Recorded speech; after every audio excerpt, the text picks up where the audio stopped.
on the computer on, does that mean it doesn't allow you to pick up this microphone? Right. You So have to turn the mic off on the computer?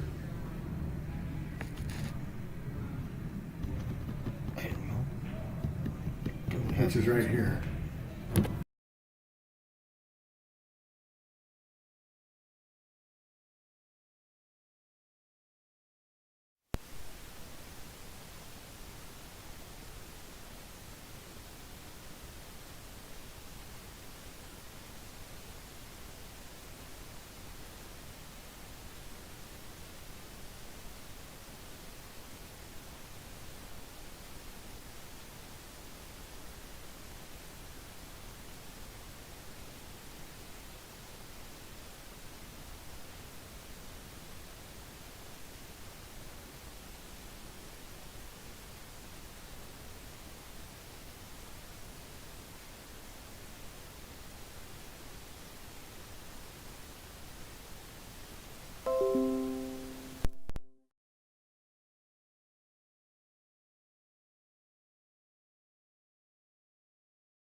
Test. That sound should go away.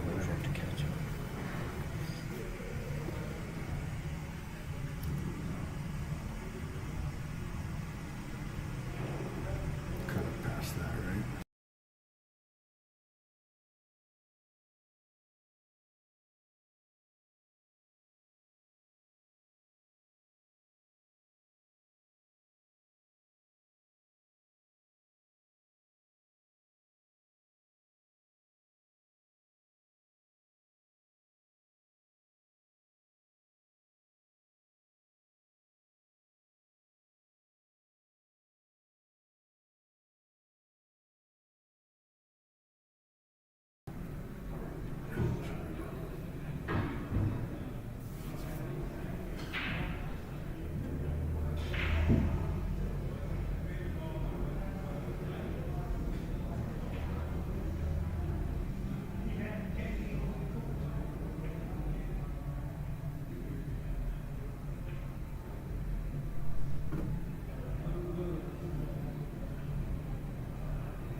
Alright, I think we got our technical difficulties straightened out here. I'm Brett Korst here, joined with Todd Crum in the booth here at Brothers Billiards.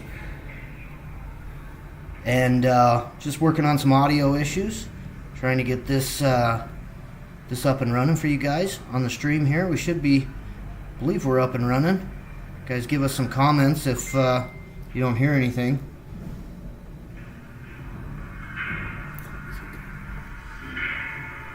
Alright, I think we got our technical difficulties. It's in line with this. Yep. We're going through this now. So we got audio anyway. We can bring you some commentary finally. We got Mark Schuster and Colby Yap. I'm not sure of Matt's last name. Matt McMullen And Tony Golden. Here on a loser out match here in the Scotch doubles 10-ball tournament down here at Brothers Billiards. A little background on these people. We got Mark Schuster shooting now. He's lived in Billings for quite a while. I think he's a California native originally, but has lived here a long time. Long-time member here at Brothers. Colby Japp, his partner, is a Butte native that moved here a few years ago and now lives in Sheridan, Wyoming area. And then Tony and Matt are both Brothers Billiards members, both Billings. Actually, Tony lives in Laurel, just a few miles down the road, 15 miles. And Matt's, I think, an economic professor, I believe, but a professor at the college here in town. Tony does mostly real estate, but both local. So, all good players, and very equally matched. You got Colby and Matt that are both somewhere in the 600 plus Fargos, and you have Mark and Tony that are both in that 560, 580 range Fargos.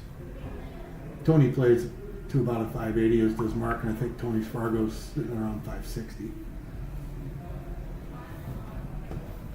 Yeah, Mark and Colby put us out of the tournament, me and my partner. So they were shooting pretty good today. This should be a good match here between these four gentlemen.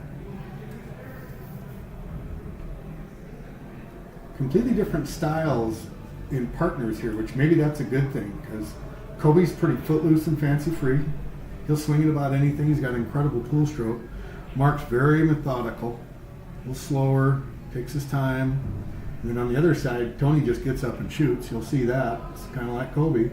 And Matt's very methodical as well. So the professor coming out in him, I guess.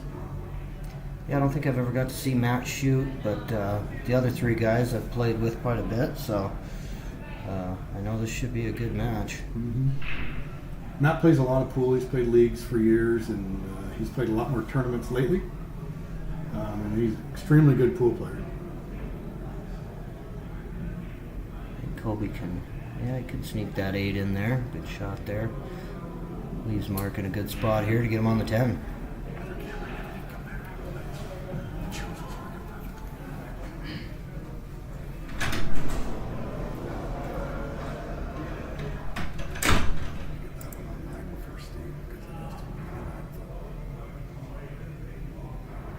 Woo!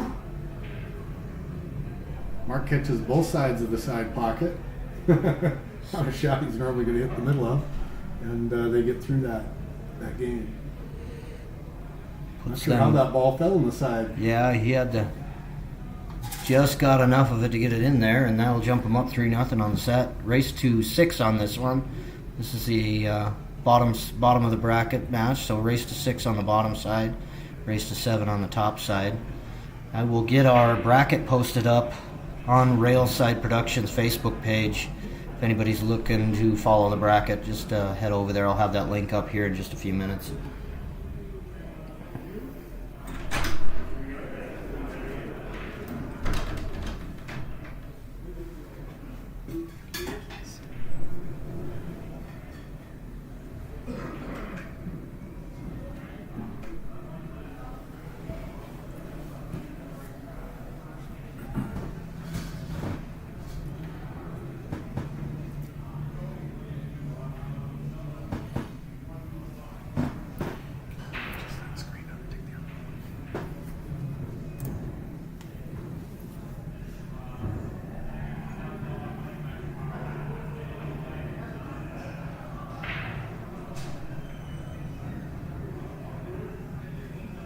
Good solid break there by Matt. That 2-ball jumped out in front of the cue ball, though. He's going to have a little work to get to the 1 for Tony.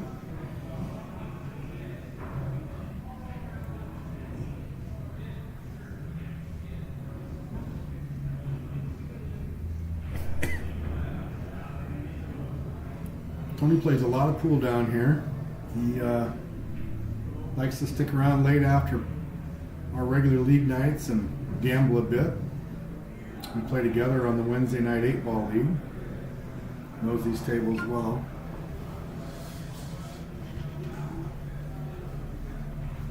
As does Matt, he's a member here and plays Tuesday and Wednesday nights out of here.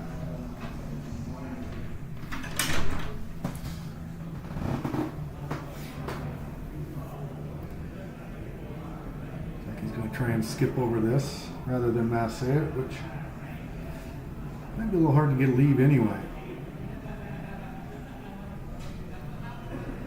Not sure if the 2-ball goes past the 4. Looks like it might. Close though. We are having a little problem not only with our audio, which is finally up and running, but we also have struggled with our other camera. In the end view, it worked earlier today, then it got fuzzy, then it went away, and now it doesn't seem to want to work at all. So, not sure what's going on with that camera. Looks like it's running, but maybe we're not picking it up correctly on our end. So, have to get a person more technically advanced than me to tell that. Shot was well done by Tony. I think he chose the right way to go about that, and now they got a good chance to get out of this and maybe get a win on the board. That's much needed. It's race to 7. They need to start somewhere. Or excuse me.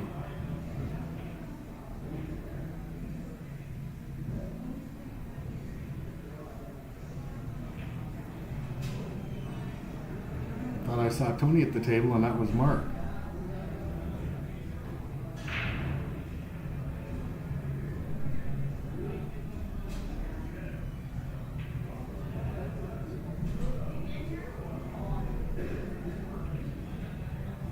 It's probably a little more straight in than he wanted to leave Mark on that shot. He's going to have to shoot this off the rail for that 8 ball, so Mark have to give this a little extra room for go forward on it.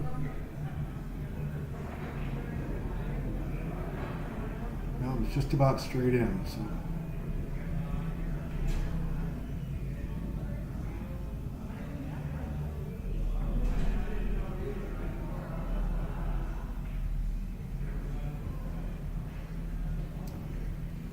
Oh, there you go.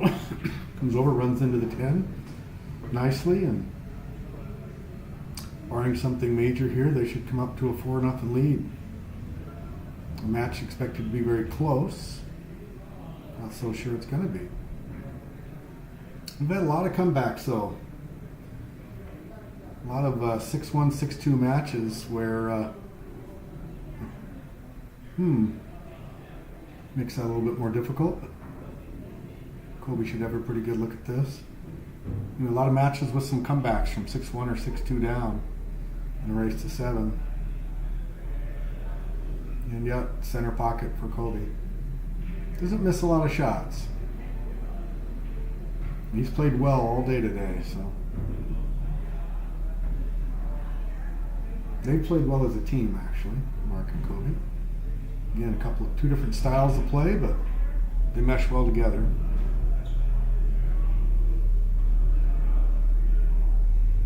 If you want to take a look at where this tournament is and who's where in the tournament, Scoreholio, as you see, our scoreboard there is done through Scoreholio.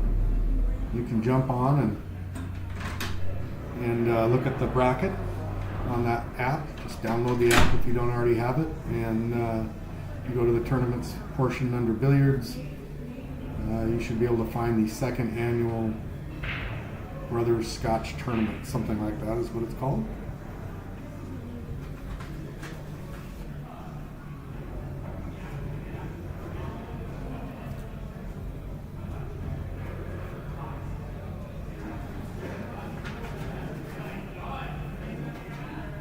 Well, they've left a shot on the 1 ball, but the 2 appears to be in a pretty tough spot. Maybe a 2-9-8 combo if there's room between the 2 and the 9. If you can get down there. And that runs into the 7, and yeah, looks like he got behind the 10 ball. If that doesn't hit the 7, I think he leaves a pretty decent chance at maybe playing this combo, but instead Tony's going to have to just catch the edge of it, maybe. Might still go. Doesn't play to make it.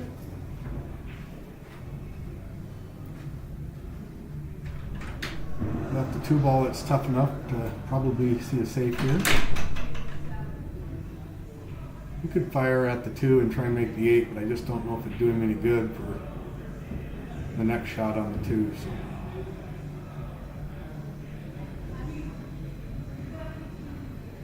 Might be bankable in the side. Again, I'm expecting more of a safe shot here with a lot of blockers. The 2 and the 6 and even the 7 create a pretty nice wall. Run that cue ball down towards the 8 ball and the 2 ball down towards the 5 ball, and it'll be a pretty good save. Let's see what he does. Uses the wall going the other direction, maybe. Yep. It's a good shot.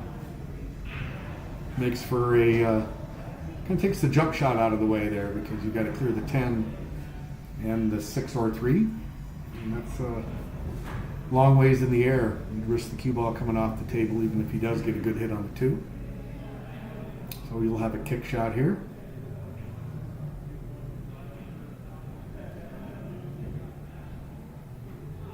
Good hit, and he did call the 8. He just didn't quite hit that hard enough where that 8 ball might have dropped. It was a nice kick.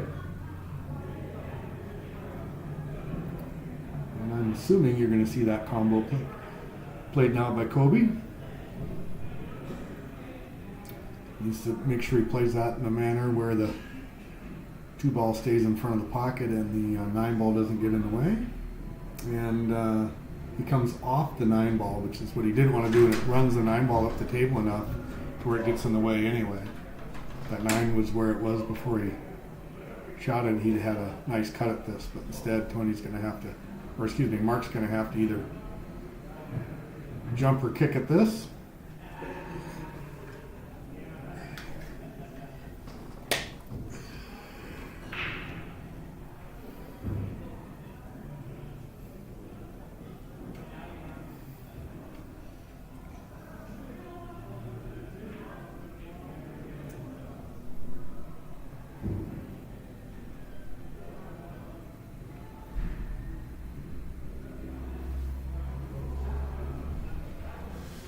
Got that link to the bracket up on Railside Productions Facebook page if you guys are looking for that.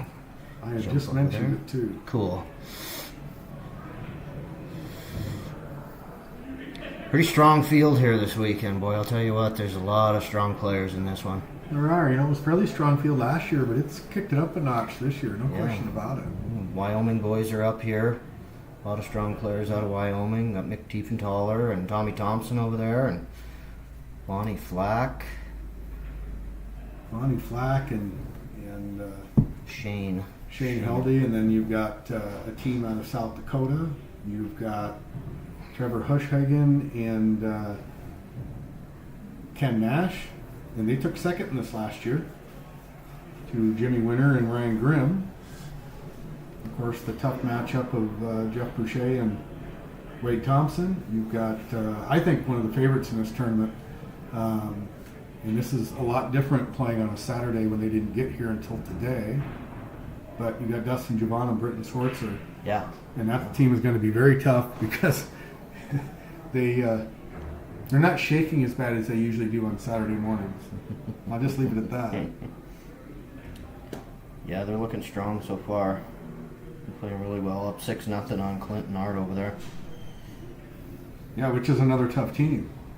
You know, Art plays on Chuck Wise's diamond table constantly and practices up for events like this, and he can be a very, very tough player. And Clint's a good matchup with him, but I watched Dustin and Britton warming up earlier today on the 9-foot table, and they looked unbeatable. They really did. These two sets we're watching today, I realize you've got a bit of a strong lead right now, and they've got to control the table too with Mark and Kobe, but both of these teams are very tough.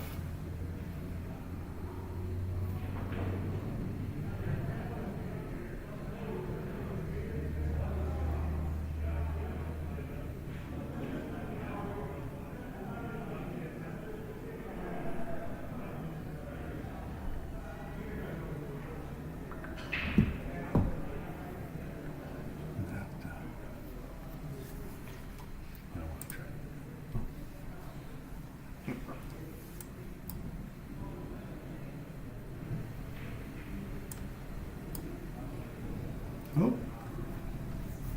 got an unusual miss there for Kobe. Not that was the easiest shot. It looks like he was working hard to get the cue ball out, but he overcut the ball and it overshot the lead, and it's left Matt a good look at the 6, which the rest of the table doesn't look too difficult. We'll see if they can get on the board here, Matt and Tony.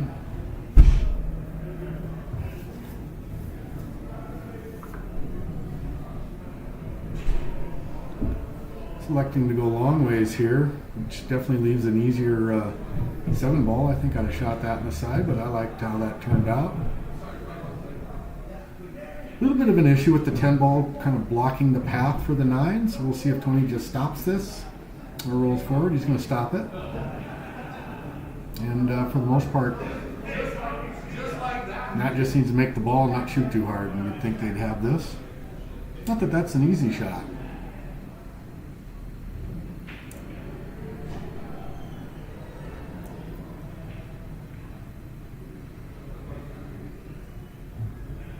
Well, he gave that a long ride. Yeah, a little speed on that one. Yeah, he is halfway between the right speed. Too hard, a lot harder, a lot softer. Take your pick. Exactly. A lot of work left here. Up shot for Tony, and just catches it a little thick.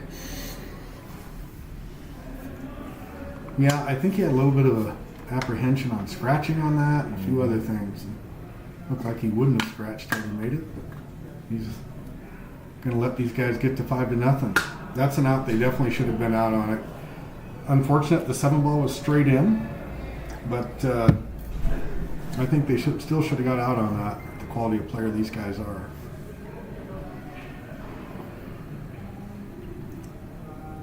So a big lead in the race to 7. Match is moving along, that's for sure. We've had some, if you've been watching,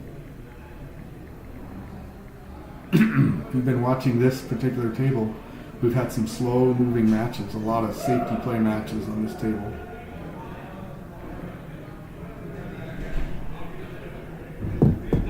This one, not so much.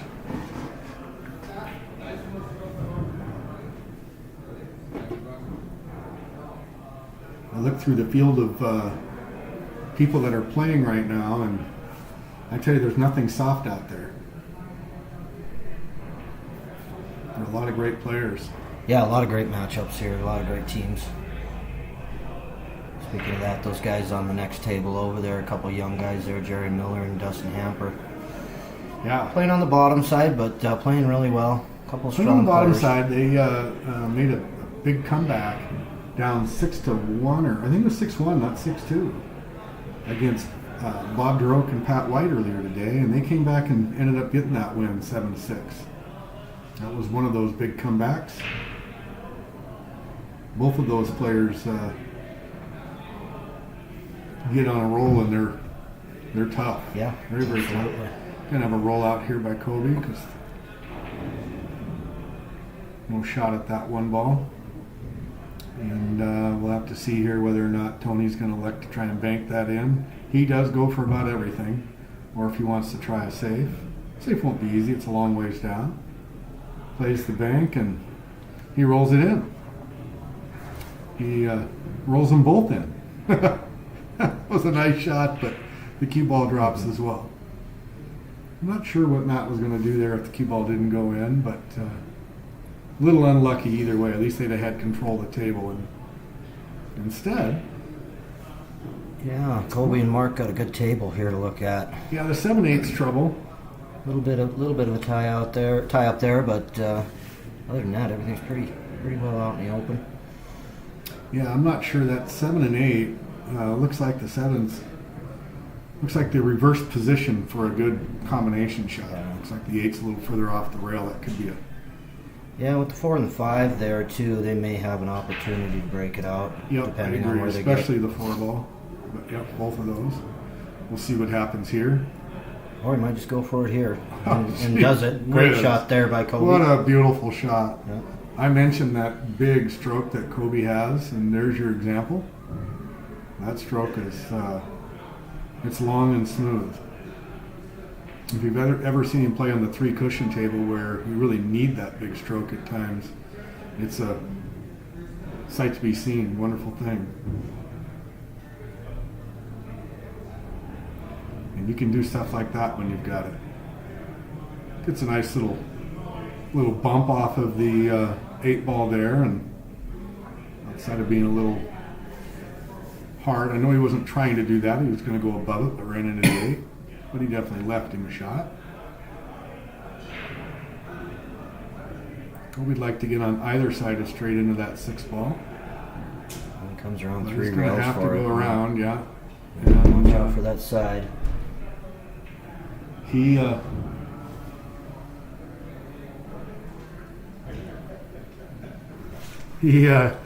catches the edge of the side pocket, unlike Tony that dropped one in from there. And he looks at me about just right. I think Mark can just float that in.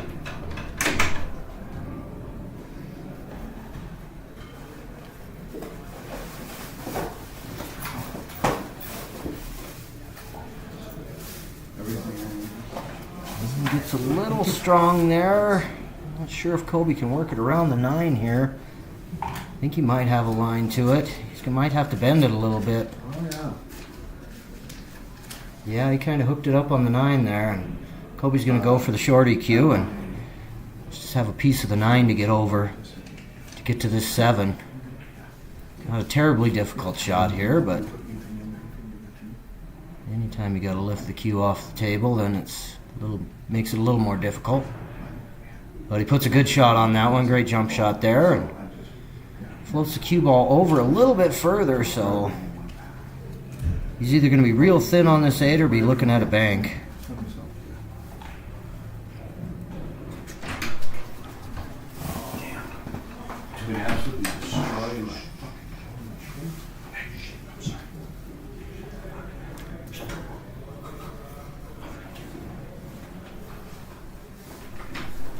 Yeah, Not that there's ever an easy bank on pockets like this. Yeah, This no. TV table play is very tough because the cloth is not brand new. Those short rail banks on these tables are very difficult shots.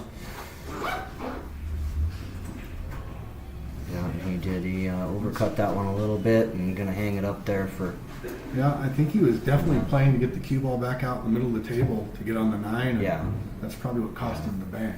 Yeah, I went for a little much angle on that 8 and drove it into the rail.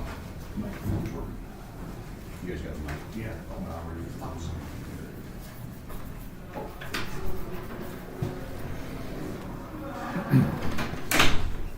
That's going to work. Let's see if we can, if they can finally get out and get on the board. It looks like they were going to through the last 3 games.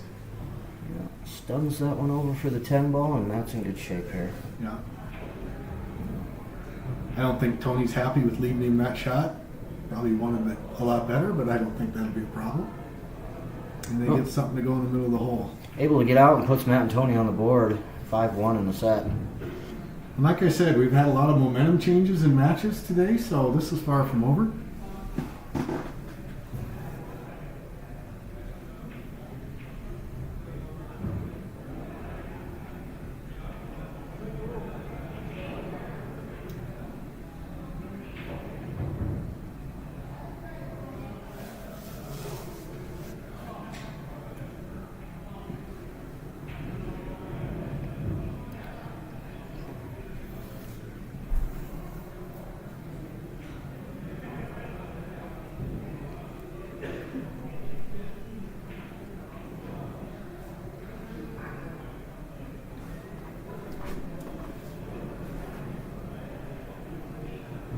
We're getting to a point where some of the tables are emptying up out a little bit out here.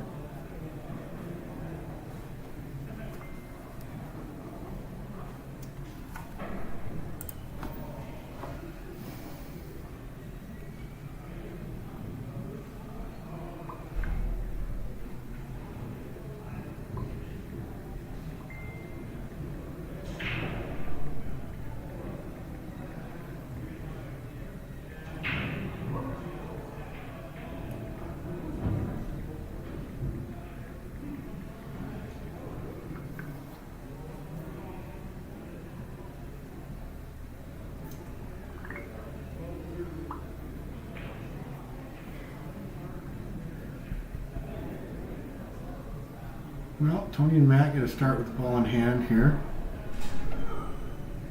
The 4 ball is sitting in a bad spot, but I think thought process here, if I were playing, would be to take the 1 ball off of it. But it doesn't look like Tony's going to do that. Maybe he is.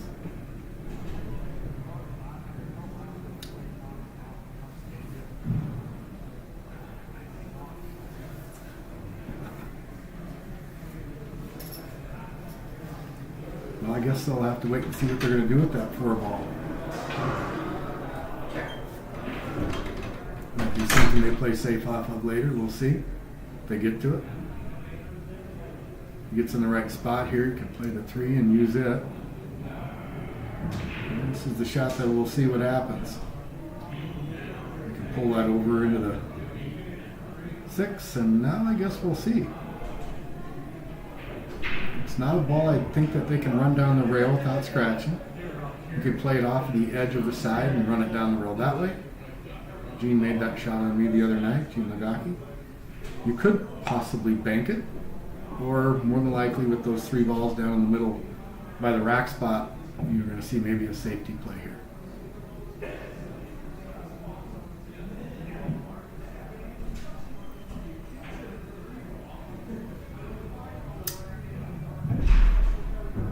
a little frustrated, but I think he's going to play right into it and run the 4-ball down behind those balls, stop the cue ball. Oh, he ran into the 6, trying to hide it behind the 6, which, as you can see, doesn't leave an easy shot for Kobe, but at the same time, it does open up a chance for a pretty good safety, or what I think you're going to see here is maybe a carom shot. That's what he's trying to line up. He's going to cut it. On the video, it didn't look like he had that easy of a cut. I shouldn't say easy. He makes them all look easy, but it's a great shot there.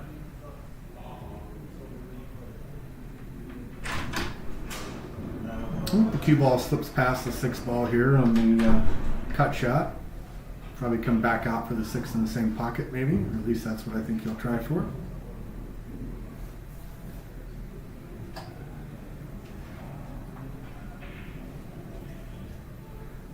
Does that successfully. It's a little hard. Gets Kobe on the rail down there, but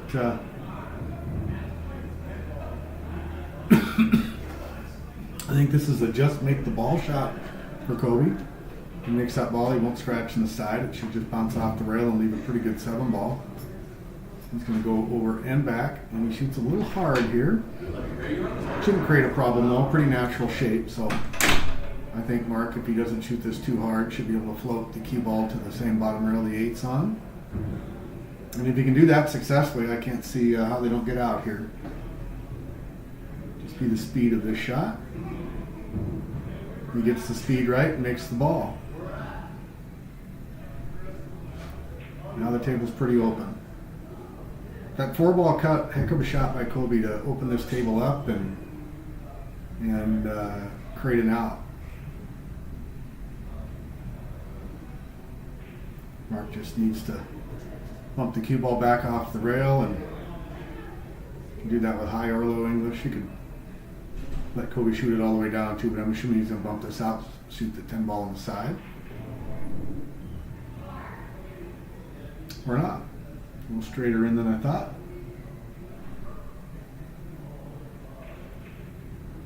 Our video screen's not quite as big as it usually is. Either that or I'm just not seeing as well today. It looked like they had some angle there that apparently wasn't there.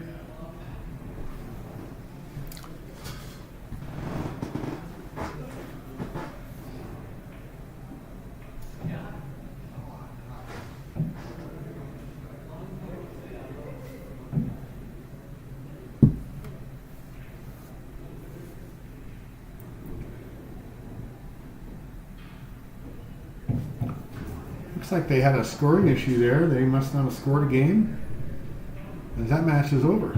So that was their 7th game, and the score showed their 6th win, I believe. Either way, Mark and Kobe move on. They've played well today, and I think we've got Matt and Tony are off. And I'm not sure who our next matchup on this table is.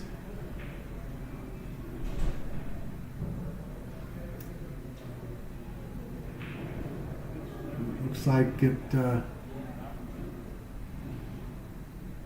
better wait and see. I'm going to start guessing. Hang in there with us. We'll have a match on here pretty soon, I'm sure.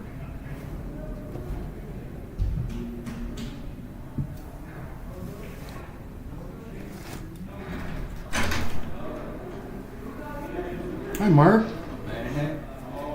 Mark Schuster, after a successful win. Guess we get to play again right here. Mark tells me they get to play again right here, so that'll be interesting, be good. And Art Doyle.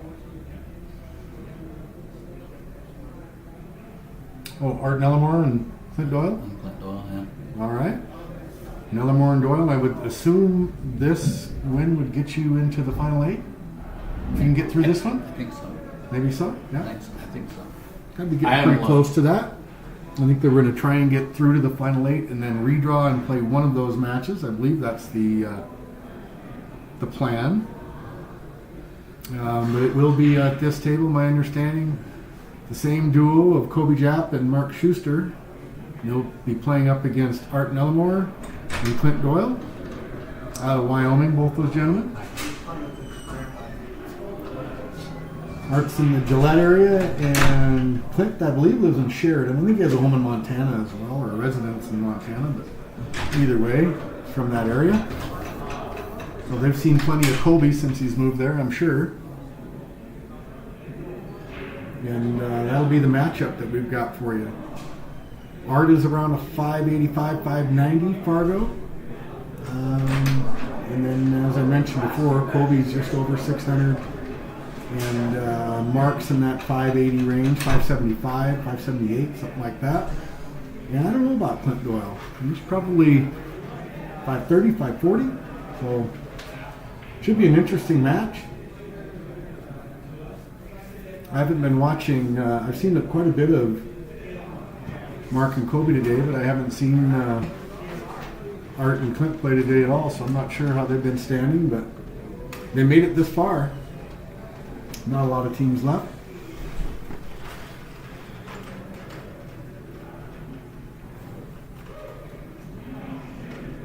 So they're going to roll right on through. Get 2 matches on the TV table.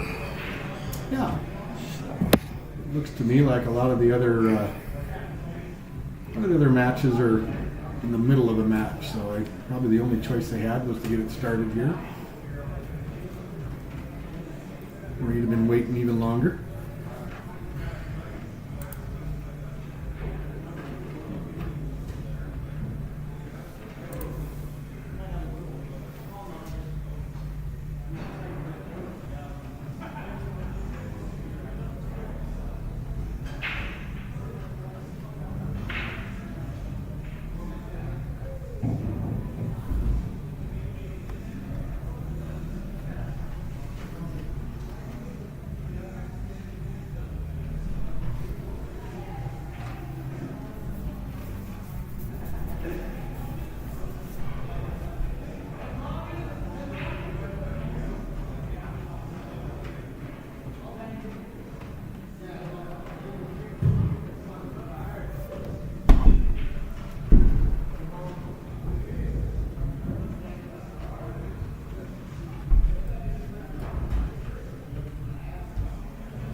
All right, we're started up here. And we've got a push or a kick, I guess.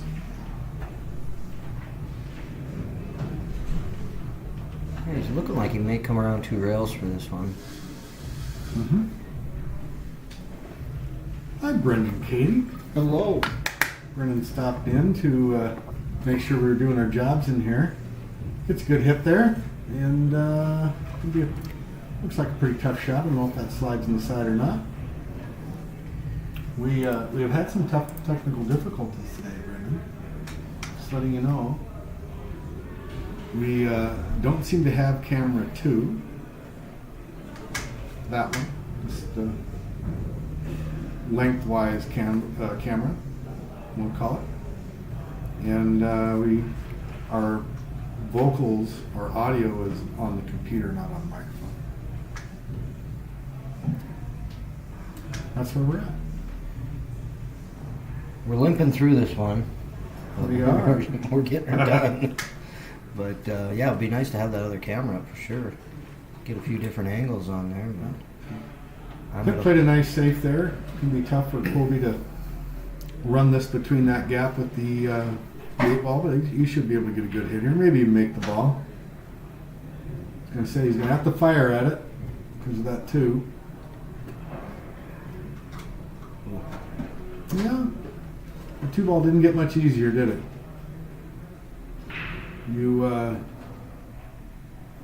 We've seen a lot of 3-foul rules today. You got some tied up balls and 1 foul already. You You could see them play for another. Looks like that might be what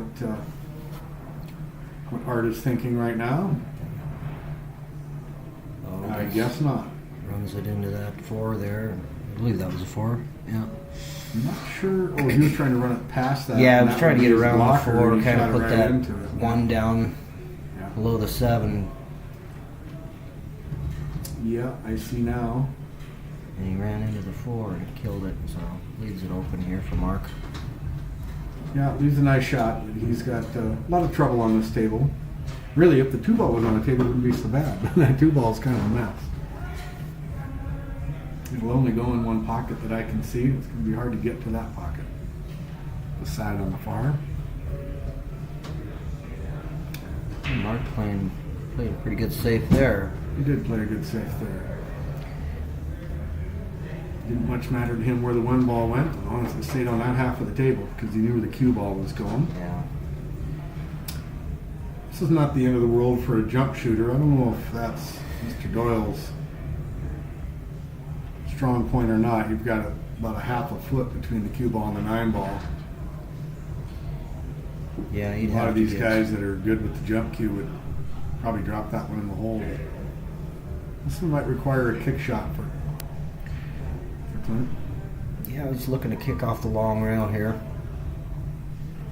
Try and pocket that 1 on the side. Yeah, 2 ball is still a mess. Yeah, slides it right by, and Colby with ball in hand. Yeah.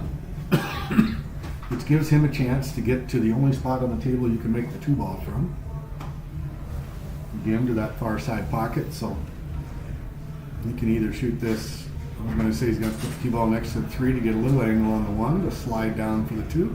He could have gone straight down into the corner as well. I left that a little short of where he wanted. A little short, but I think he can still push it forward, get a little separation with that 4 and 9 here, and if Mark can push this forward enough, should be okay on the 3. Yeah, Mark was looking to make sure that that 3 slid past the 5 ball, and he looks confident enough that it does.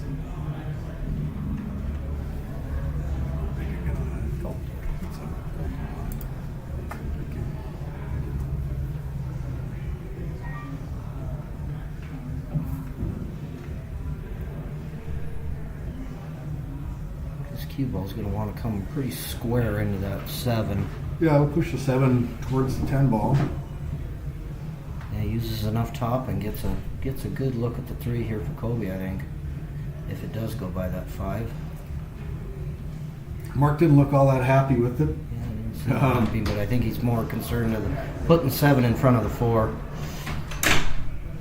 I agree. So Kobe's going to have to get that big stroke out and do some draw with this. You can see he's trying to move that all the way over, I think, to have him shoot into the side. Yeah, didn't quite get enough draw on it. I don't think that 4 is going to pass the 9. And I think it does pass the Does 9. it? I just think it's a pretty big cut. But yeah, I think that Oh, was as far his as in the goal. side, yeah, I'm In the thinking in the side, corner, yeah. yeah. Oh, yeah, on the side. Yeah, I don't think it goes between the 9 and the 10 either. So there's a safety play here. There's a couple of them, really. He can run that 4 into the 9 ball and run the cue ball underneath the 10 off the bottom rail. Or do something with the 4 ball to the bottom rail underneath the 10. And that didn't work out very well. Caught it a little heavy. Wanted that 4 right on the 9, but yeah. This ball's makeable. The 7 ball could create a problem. He might go right around the 7 ball. We'll see. He's going to play it safe as plays well. it safe. Yeah, buries it back there. Shot that a little hard. I know he wanted to be behind the 7.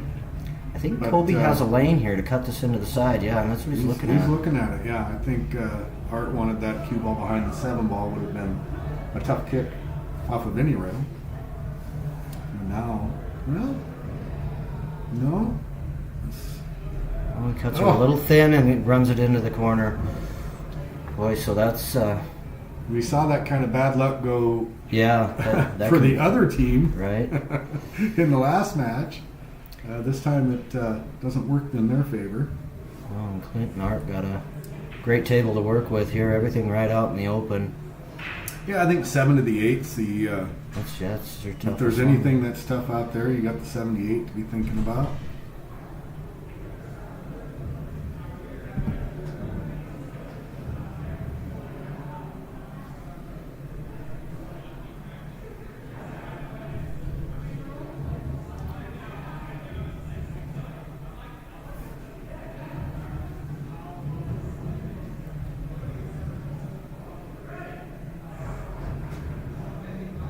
I like the 3-rail shot for leave on the 8-ball. Oh, and he miscued her. I got ahead of myself. Yeah, miscued that one. Was trying to hold it for the 7 and just got a little off on that one. Leaves Mark at bit of a. I mean, it's a makeable bank here. I actually think you can cut that in. I don't know that you want to. Yeah, try. yeah, I it think is the a- cut's easier than the. I'm looking at the Okay. actual table down on the screen. He does have enough room to cut it, looks like. So Just got to make sure his speed's Yeah. right. He might even want a little kill English on this. Yeah, So yeah, a little he's gonna go for the inside cut shot English here. to slow down the cue ball a little bit because he does want to leave some angle on the 7, so Kobe can go 2 or 3 rails. Oh boy, he put some speed on He that. did the opposite. He's trying to go below it, I A little guess. far on that one. I'm not sure if Kobe's got a piece of that 7 or not. I don't think so. Kobe's gonna be looking at kicking. Oh, he's looking at jumping too. But he's got to come back down for that 8, so that's a tough jump shot. They have given these this first game. They've given their opponents more chances than they did that whole last match. Yeah, they certainly didn't give us that many chances when we played them. I get that. Yeah. I like the reverse English on that shot. He shot it the very opposite. And he played good shot there. That, Just enough. I think he gave him a piece of it. You but, can see it, but I don't think you make it. I agree. Yeah. Unless he squirrels it a little bit. Might be able to throw a little English around that ball because it does throw the ball towards the pocket. But I think he's going to try some sort of safety here. Yeah, just puts it over on the rail. Yeah. Perfect. Thank you. So I called IT. IT will be up here in about 45 minutes. Timer. All right. He's in town, huh? Yeah. That's good because I'm waiting on a video chat for my IT, and I'm sure you guys are going to be a lot quicker. I think Mark's just going to play this really thin and roll it a little bit up the rail and load the cue ball back behind the 10, and he's done that well. Yep, put Very good pace, great speed shot on there, that yeah. one, Yeah, the right pace. Had to put a little English on that to guarantee the ball to the bottom rail. I like how he played that shot. I love it. I love it. Really natural kick to get a Really? hit here, but who knows? Not much of a safe chance here. And if he'd have made it, he wouldn't have had a shot. So nice. Yeah. So Kobe gets to decide how he thinks he's going to leave that 8-ball. Yes. Yeah. Very makeable shot. Just going to have to put a lot of top on it. Yeah, he could go a couple Just, ways here. Oh, that's beautiful. Yeah, just makes the shot there and Yep. float it down. Great shape here. Straighter in than I thought it was. Mark can just bump that cue ball a couple rails back out towards the center of the table, and Yeah. this should be the end of that. Or he could do it differently. Okay. Everybody plays different, don't they, Brett? Yeah, no, definitely. Yeah, and it looks like he's just going to go Just one gonna rail go here higher. and put a little right on it and float it out. Oh, Yeah. yeah, one rail's fine too. I know I like 2 rails on that shot, but Yeah. one worked well. Just a little close to a rail. Yeah, Kobe's just got to play a little kill on this one. I think his angle's good to get to the 10. Yep, just a nice little Yeah. stun across. He did a nice job keeping Mark off the rail there. He shot that hard enough to make sure it bounced off so you're not shooting off the rail. Causes miscues like Mr. Doyle had earlier. A lot of back and forth on that. A few good safety plays, and the rolls are going to end up in Kobe and Mark's favor. Mark and Kobe jumping out with the early lead there, 1-0 in this loser out match here. We're down at the 10-ball Scotch doubles tournament put on by Luke Johnson, Tara O'Leary, top of the Bridgers, and Brothers Billiards. Great tournament. A lot of big teams in this one, so great showing. A lot of great teams left, that's for sure. There's probably a good dozen teams maybe still in the tournament, a little less than half of what we started with. And can you pull up the racket? I believe I can. Another racket maybe? Get rid of all my messages here real quick. Or somebody reads something they don't want you to see. No, they can't. I'm just kidding. Where did I put it? Gotta figure out where I put it.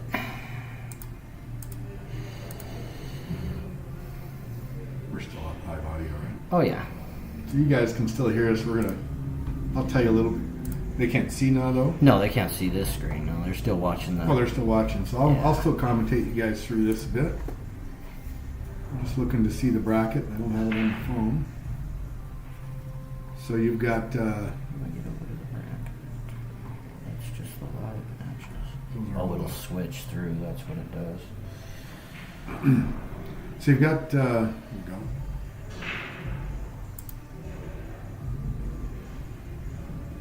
Top side, we got Dustin Juvon and Britton Schwartzer waiting to play Wade Hudson and Tommy Milkowitz. We got also on the top side Nate Neergaard and Mike Schaff waiting to play Wade Thompson and Jeff Boucher. Matches we got going on right now. This one you're watching here, of course. We got Luke Johnson, Mike Jacobs playing Mick Tiefenthaler and Tommy Thompson over there. Mick and Tommy up 1-0 on that set.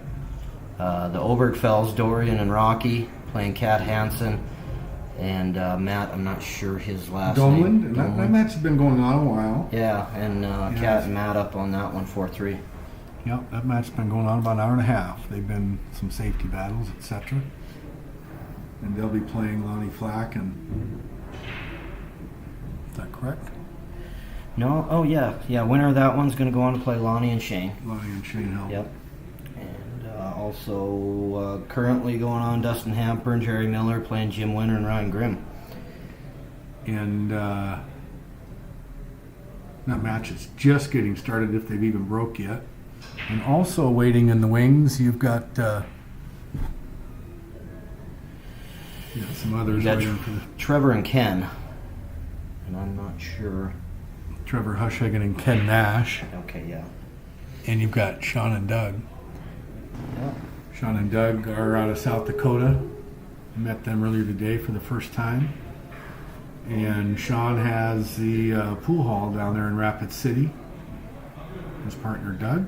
Heard great things about him. Heard great things about the pool hall. Yeah, I haven't met those guys yet. I'm gonna have to go out and have a conversation with them. Yeah. Catching up a little bit in the bottom side of the bracket there, so we'll catch that up and then get back to them top side matches. We only got 2 matches on the top side left to get to the hill match. To Actually, see who plays those for the hill. matches may not need to be played. Are they going to wait There's a on redraw those? at 8, so I don't know. No, apparently not. They've already started the one. They've already started the Jim Winter Ryan Grimm match with Jerry. Yeah, And Dustin. that one's on the bottom side. Oh, that is on the bottom side. Yeah, My that one's apologies. on the bottom okay, side. so that one definitely needs to get played. Yeah.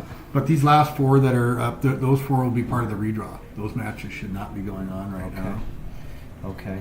So Yeah, you've they're got, not. They're not going on. They're going to wait on those ones, and then Yeah, those once will this be loser bracket redrawn. catches up. So if you are looking at the bracket, wherever you may be, those 4 players that are in the winner side, those 2 teams in the winner side, 4 teams, excuse me, in the winner side, we'll just be waiting to boil down to 4 teams in the B side here. And once that happens, you'll have your 8 finalists.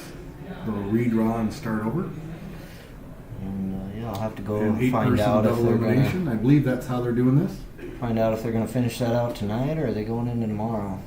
Their original goal was to play 1 round of that match tonight Okay. and then finish tomorrow. And it's probably about where they'll be.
So how's your day, Brendan?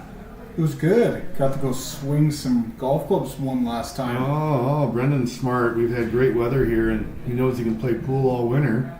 So he decided to play a little golf instead today.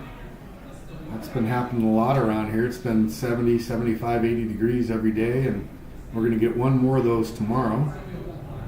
There's a tough miss for Mark. He would have been in great shape to have them finish this table out.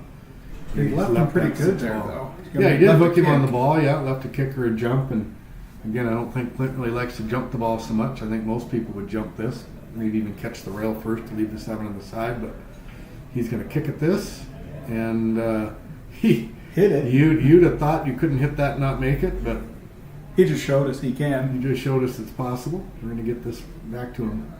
You know, we've had beautiful weather. One more day of that and a little rain or snow next week, sounds like. Until then, enjoy your golf. Brothers is about to get busier. Brothers is certainly going to get busier as the weather. Already has, that's for sure. Mark would like to leave Kobe a little bit outside of straight in on this. Somewhere half between where the 7 and the cue ball is. So just stopping it's probably not enough. You can get outside of it. Kobe can just, or he can leave Kobe closer to the rail. Let him go 2 rails on this too. Maybe got a little strong on that. A little bit more in the center of the table, but we'll draw a shot. If he catches some 9 ball, should be okay. He did catch a little 9 ball. As you see, when he catches that ball, the rotation of the cue ball spinning speeds it up. It sped it up off the 9 ball and off the rail both. Because that spin accelerates the ball. That's how he ended up all the way down here. If he makes this shot, though, it's a natural lead for the 10. It should be. He That's doesn't want to run into it, so high English wouldn't work very well unless he's going around it. See what he does. And he does put just a little bit below center on that to bring it back. Could have had some left on it. Either way, it'll bring it back to that position. It's a great shot by Mark. Absolutely. Leaves Kobe almost straight in, and actually the perfect lead for that. And they're going to jump up a couple already.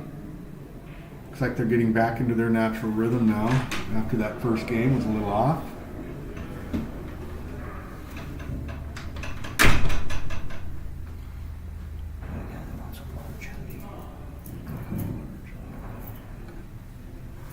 No, I might have 1XL.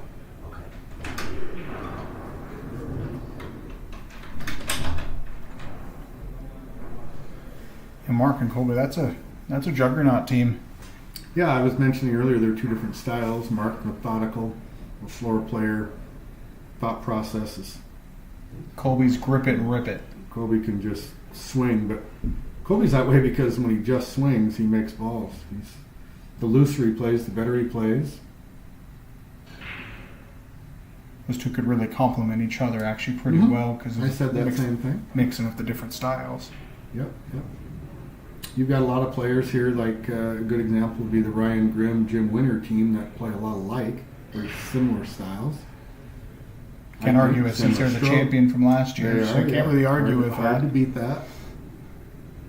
And then you have others that are a little bit of a mixed team like this one. So And then you have a grandpa and grandson team with the Oberfels.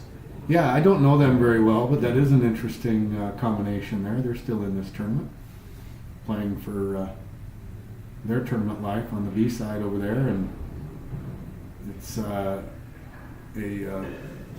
they were behind 4-3. I don't know where this one stands in that long match against the Oberfels. Were playing against Kat Hansen and Mr. Domland out of Bozeman. Kat and Matt. And all of that.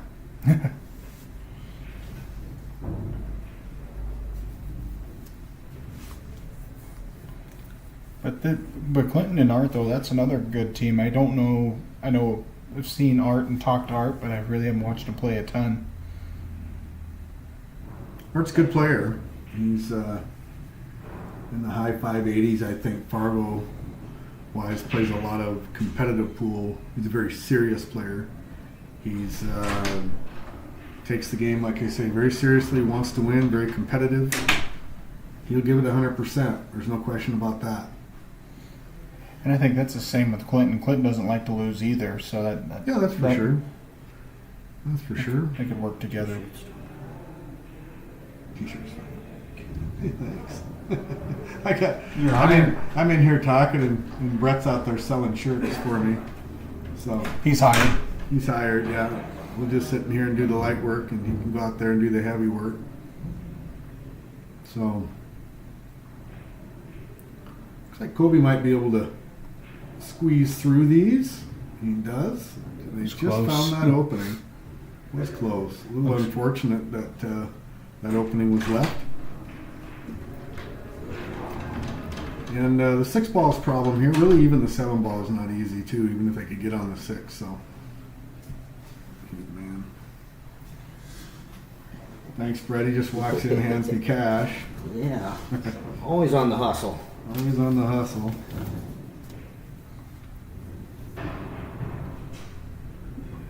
That's going to make it a little bit more difficult to get on that 6. And 6 is just a tough ball anyway. It will go in this bottom right corner. It will go in the upper left corner. I don't think it goes on the side past the 10. It's probably not very reasonable to think it would go anywhere else. So. I wonder if he's going to play the 5 down up in the corner. Because that would put the cue I ball. would think so. He could possibly slide below it, but you know, Gobi with that big swing that he has, yeah, I was going to say he can maneuver this ball quite easily. And I like this. It's kind of a two-way shot, and we'll see if he leaves him safe behind the 10 or not. Either way, even if he's not safe behind the 10, it would be hard on the rail to make that 5 and get on the 6. So, like I say, kind of a two-way shot there. Smart play by Kobe. Fairly young guy, but he's been around these tables since he was a little kid in Butte. Playing with his dad and a lot of others down there in Butte, I'm sure. Haven't seen Andy in a while. As Kobe's dad, he's quite a pool player himself. I imagine they'll be teamed up again at the Trainer, which is another. It's an 8-ball Scotch doubles tournament. That is I think it is the longest running tournament in Montana. And where's that at? That's in Butte. And the trainer side is Kobe's mom's side of the family. She is a trainer. And I don't know the person that the Memorial, being the longest run tournament, that person's been gone since before I knew who it was. So I don't know exactly who trainer is that it's named after, but I'm sure that there's probably a lot of people out there that know the answer to that. Anyway, it's a great tournament, a lot of fun. Held at the Party Palace. In fact, they may hold that at the Party Palace and the other place there that Ted and Julie have. I'm not sure if it's all at the Party Palace. I can't remember. I think it is. Yeah, I've never played in that one. I'm not sure if Oh, they it's play it black. out at the S-Back as well or Yeah, not. I'm sure if they need the tables, they got them. Yeah, I think I played in it the last 3 years. Tony Golden and I have played together, and I think it is all at the Party Palace. But anyway, great tournament, and I do believe it is the longest running tournament in the state. It's cool. We'll have to try to make it down for that one. Or up, down. Oh, yeah, it's higher than we are. I can say that because there's no Lagakis in the room. What? I don't get it. Yeah, good for you.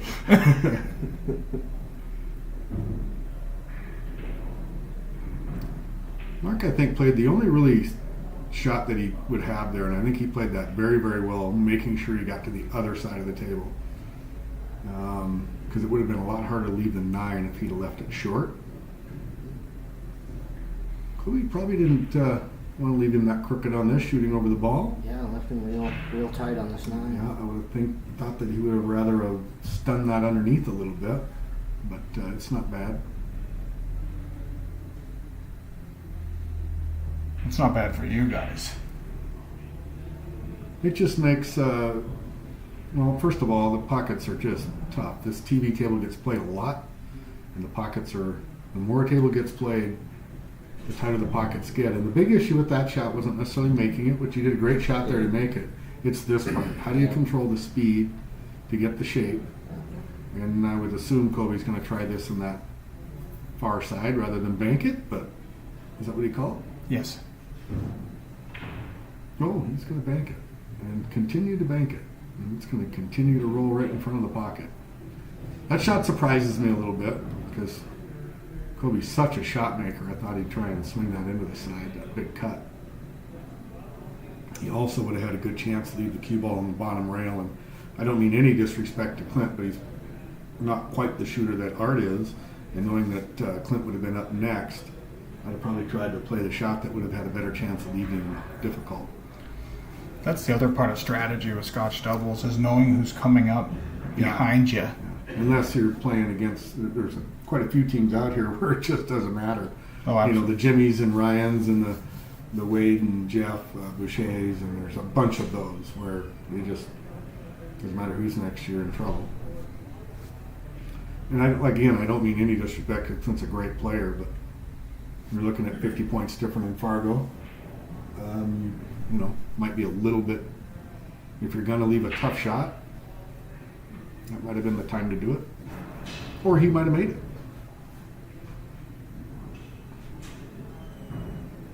Kobe's just such a shot maker.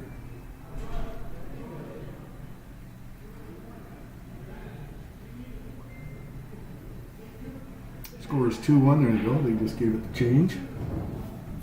I guess Clinton really didn't want that win.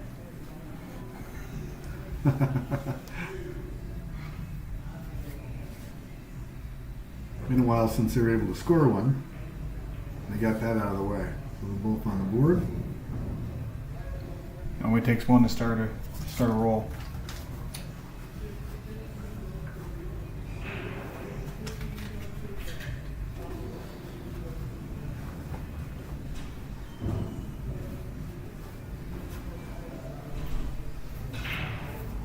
I'm going to be stepping out of the booth for a bit. Looks like. So, Brendan, I will do my best to make it back here. I got some people down there I want to go say hi to. Thank you all for listening. Yep. We'll be here when you get back. Talk to you again soon. Oh, yes.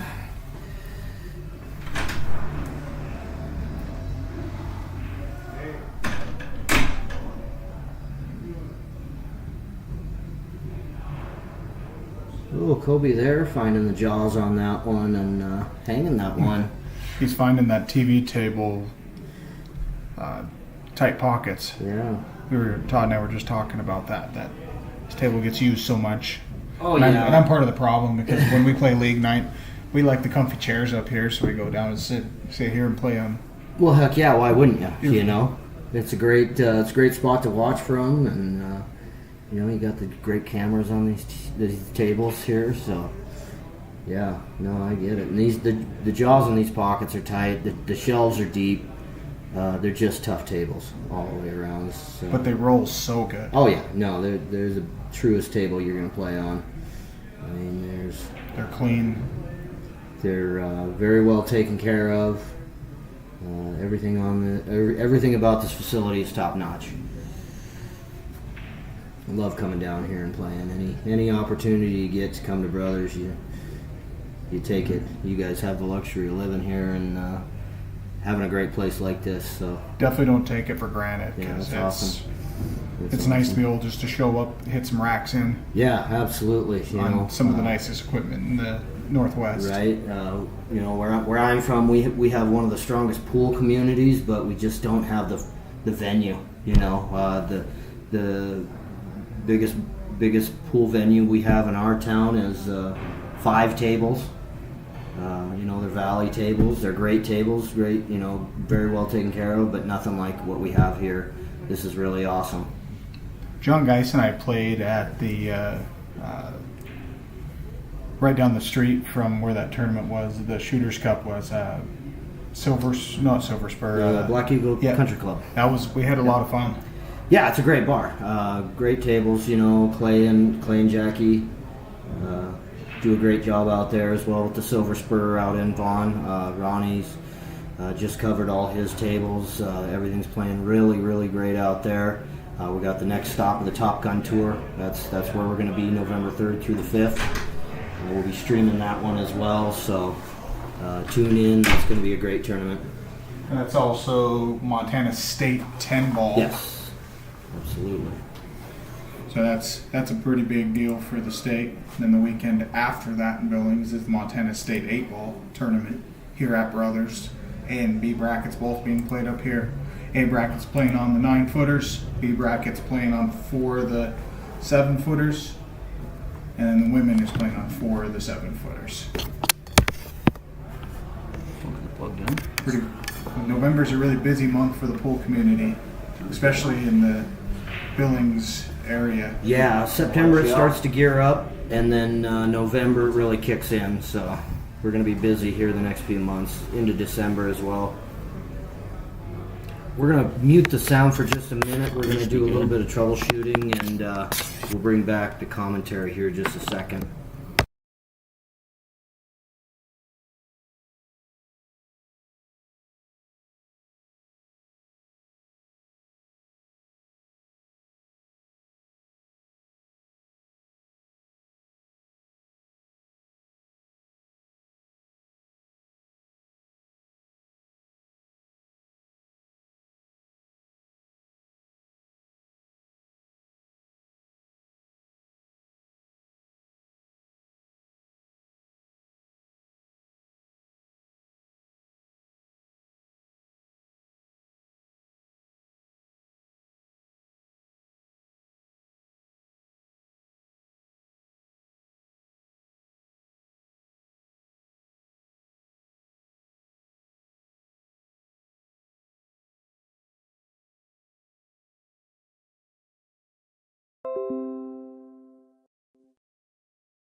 Okay, guys, we are back here. We're going to get our next match started up.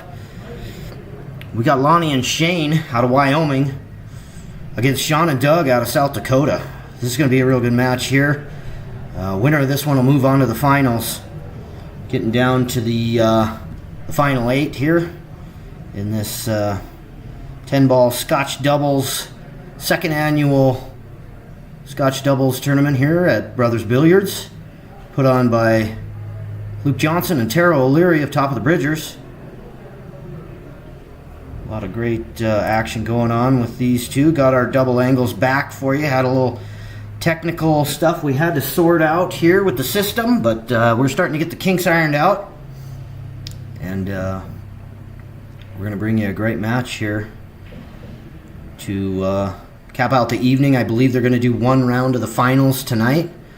So after this match, we will kill the stream, start up a new one, and bring you one round of the finals, and then we're going to finish up tomorrow morning. I'm Brett Korst. We are Railside Productions, broadcasting out of the booth here at Brothers Billiards.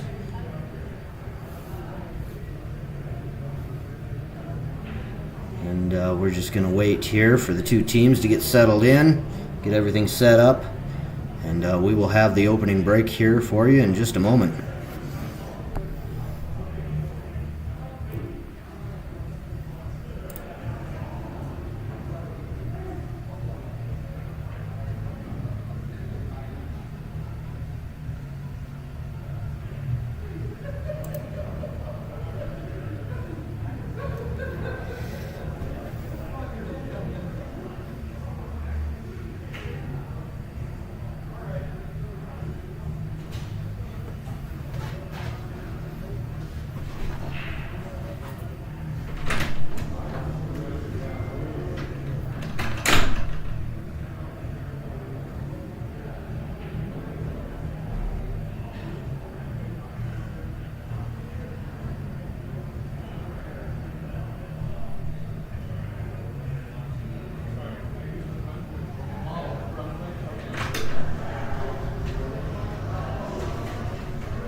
All right, we got the South Dakota boys here winning the toss.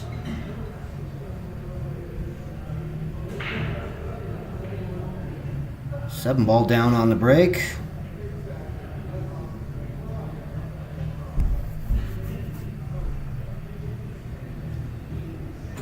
Which table? TV table?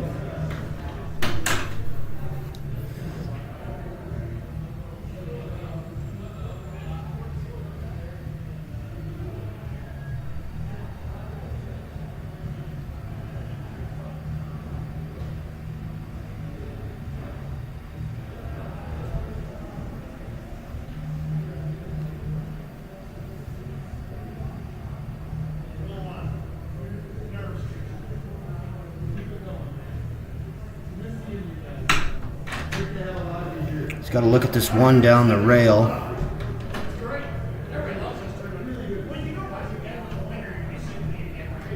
Makeable ball here, and he should be able to come back out for the 2.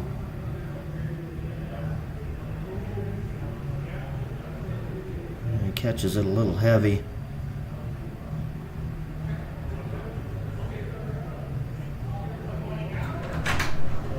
Now that'll bring Sean up.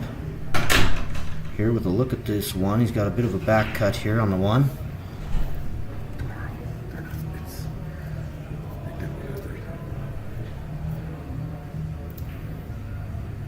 Makes a good shot on that one, comes around, and gonna leave Lonnie a good look at this 2 here in the side.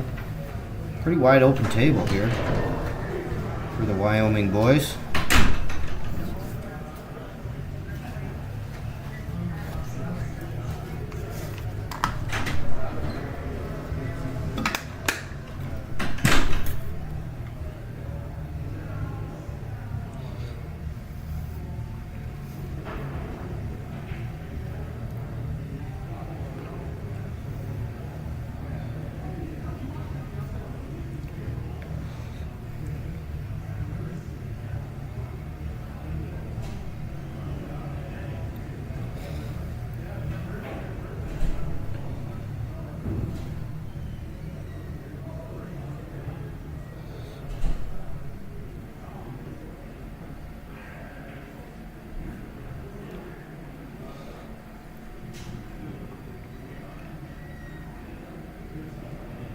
Lonnie pushing that one into the 8.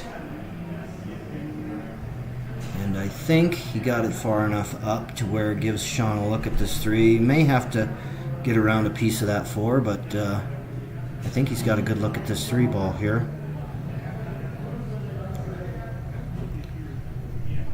And should have a little angle to come off the 3.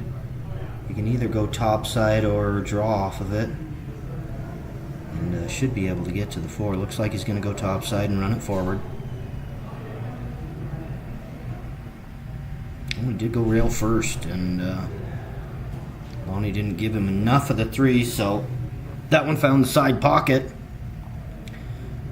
And South Dakota boys back to the table here with a good chance to run this one out.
Looking to just float this one forward off the 5. Get down for that 6. Good shot there.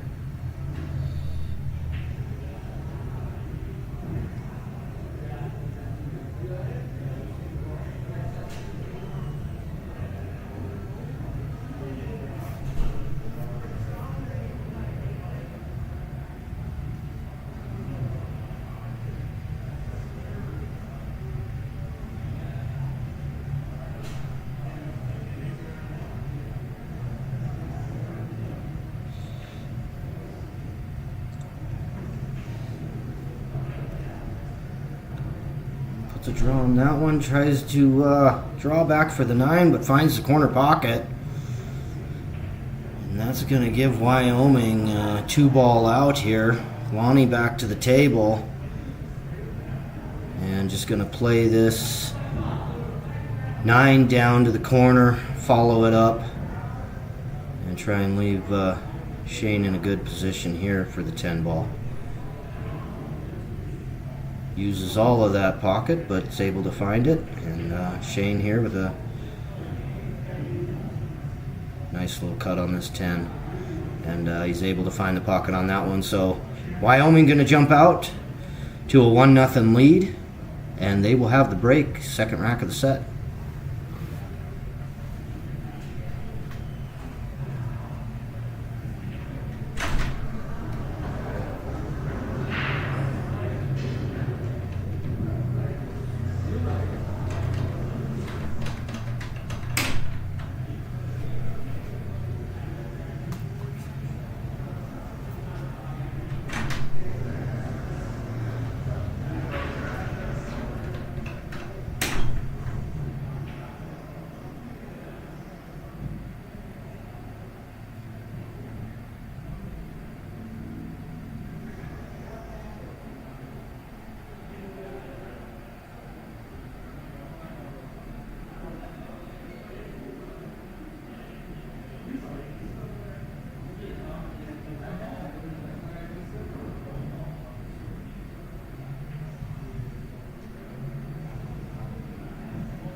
Wyoming coming up dry on that one.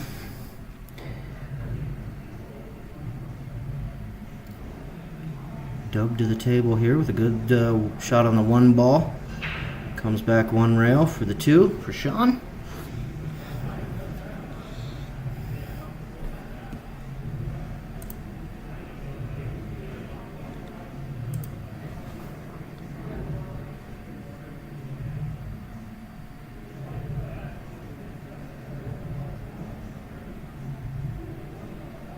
Anyone watching out there, want to encourage you to jump over to our YouTube channel, search for Railside Productions. Please subscribe. That helps us out, bring you more content. Appreciate you guys out there tuning in. And anybody willing, please share the video as well. Share the stream. The more viewers we get, the better streams we can bring you, so appreciate all the help there. So Lonnie back to the table here. Doug marrying that, or Sean marrying that 2 ball down there on the rail, so it doesn't give Lonnie a whole lot to work with, and he just kicks it back out. I think Doug's got to look at this 2 in the side, and really gonna have to work this one if he wants to get over for that 3.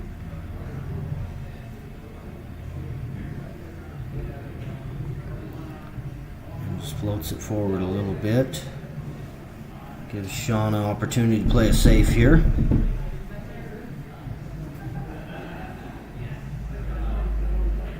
Works it up under the 10 there. Floats the 3 out a little bit.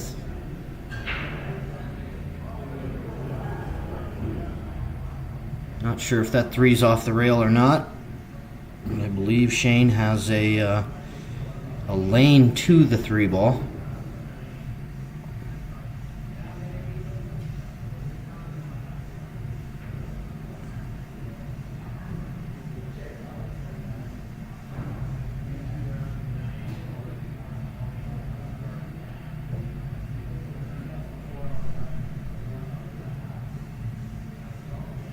He's going to be kicking at this off the long rail. And just narrowly misses it, so Doug back to the table here with ball in hand for the South Dakota boys.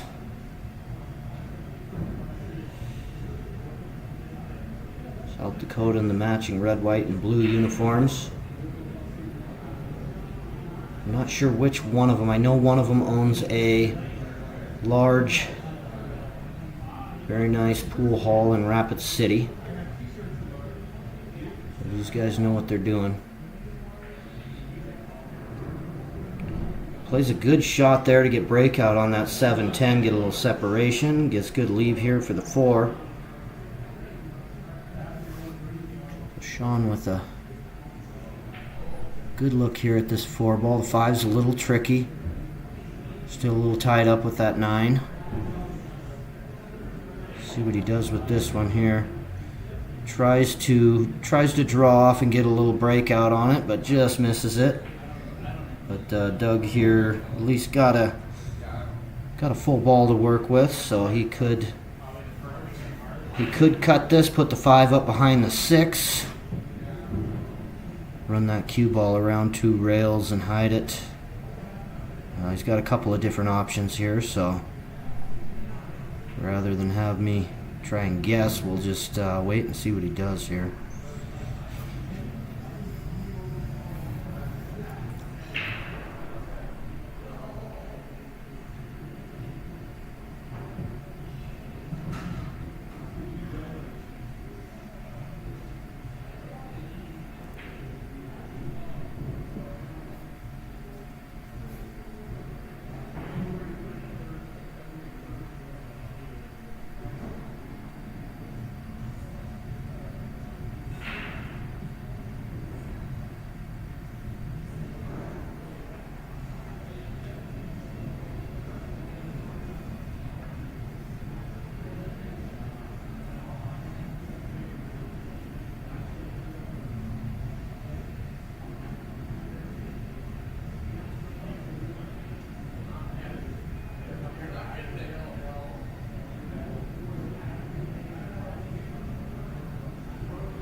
playing a safety, pushing it up behind the 9. Good safety played there by Doug.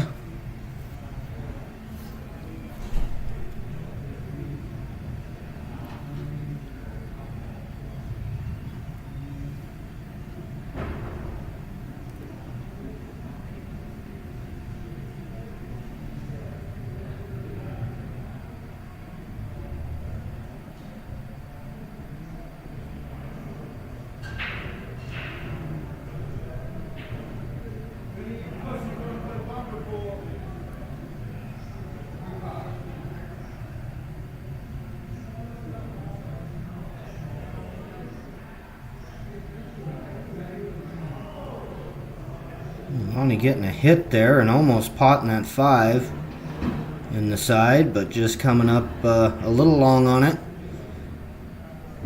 Catches the left edge of that side pocket and hangs that 5 in the jaws. Hard to see from our angle here if Sean has enough of the 5 to catch and get it in there. He may have to rattle this one in and punch it out for the 6, but he does. Punches it, and Doug's got a 6 ball. He's going to be looking at that upper left corner pocket of your screen right now. It's going to be a little bit of a tricky shot here for him. 6 ball does not pass the 9 to go in the upper right corner, so he's going to be back cutting this one and trying to come around for that 7. Great shot there by Doug. Holds it in good position here for the 7 ball for Sean.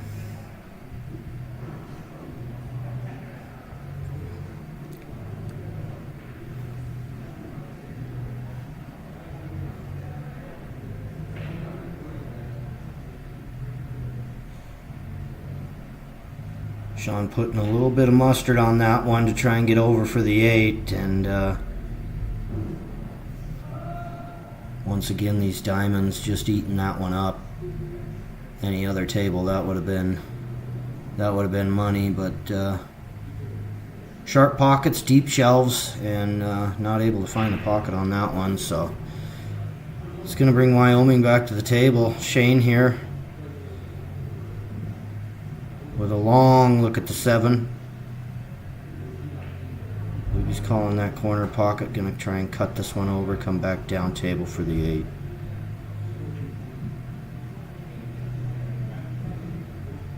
Coming up a little thin, but the 7's going to marry up back on that cue ball.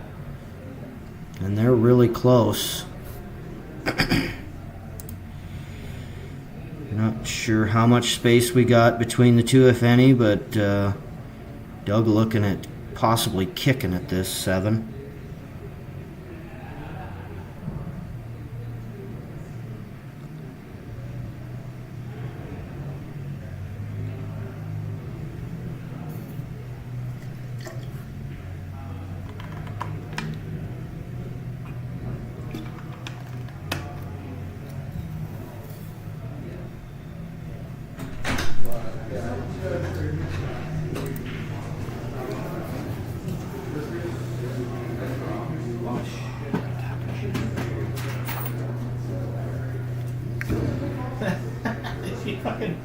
She already made the envelopes.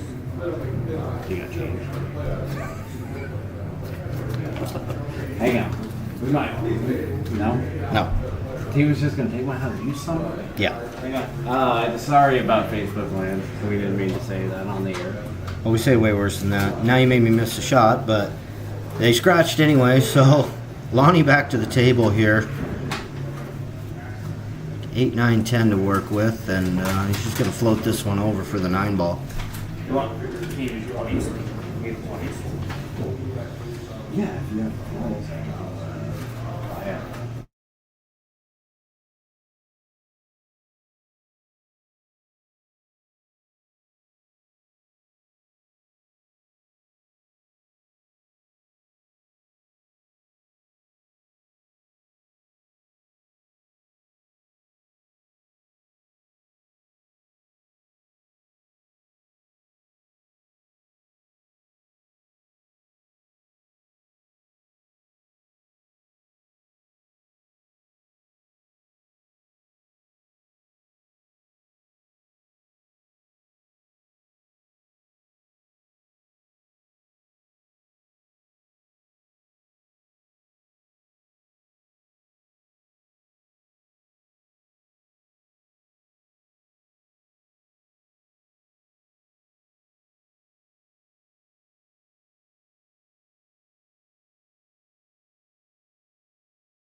All right, everybody, I'm back. Sorry about that. I was so rudely interrupted by a couple people trying to run a tournament. So we're back here in the third rack of the set. Lonnie and Shane getting out on that one, putting themselves up 2-0. And South Dakota with the break. And cue ball finding the pocket. So ball in hand here for Lonnie.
Lonnie going to the extension there, trying to come off, runs into the 3, puts it behind the 5, and puts Shane in a real tough spot here for this 3 ball.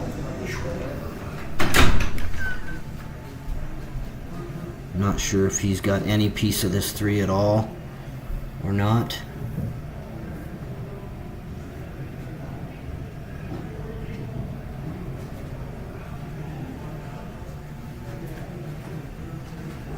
They're going to intentionally give them ball in hand on that one. Not sure on the legality of that one, but as long as both teams say it's okay, we'll go with it. And that'll bring South Dakota Doug back to the table here. Ball in hand. And pretty open table for the most part here. Let's see, he's going to play this 3 into one of the sides. Float it forward for the 4. Stop shot on this 4 to get to the 5. Everything pretty much wide open here. Just got to connect these dots.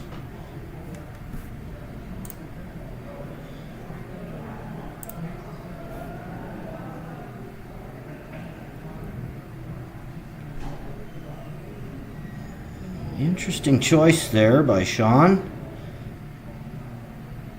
Must not pass the 9 ball. Like, that's the only thing I can assume there to get to that corner. I thought it did pass, but he comes forward off the long rail and gives Doug a tight shot on the 5. He's going to have to work it back with some draw or possibly come across 1, maybe 2 rails for the 6. And a real tight cut here on the 5 to get to the side pocket.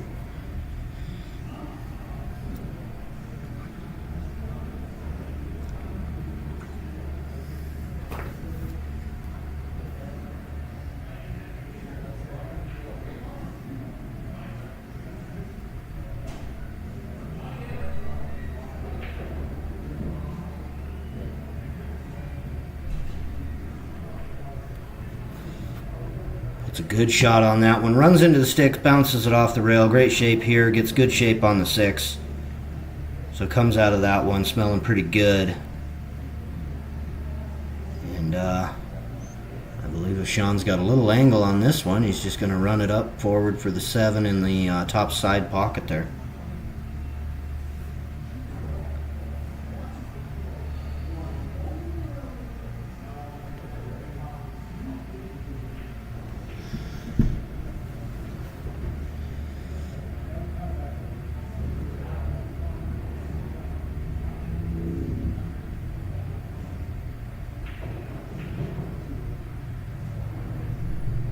Good shot there by Sean.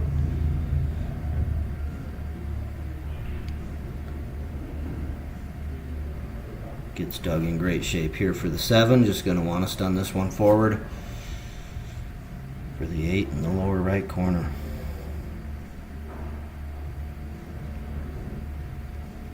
Catches just enough of that pocket to find it.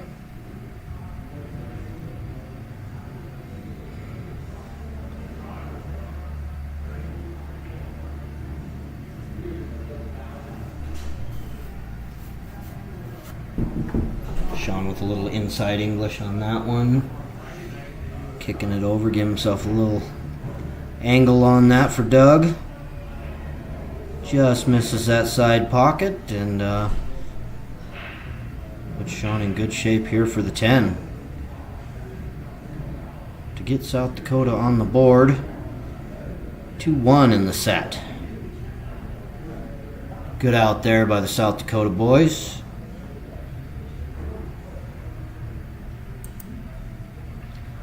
And it will be Lonnie and Shane to break.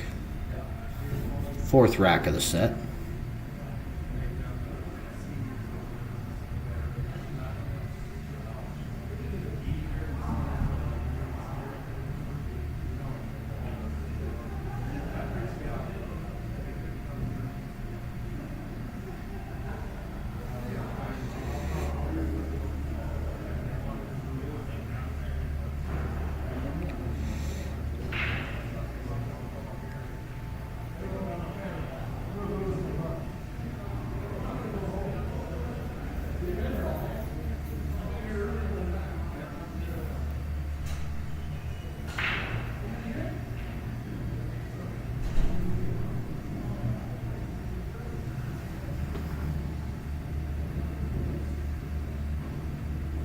Good break there by Lonnie.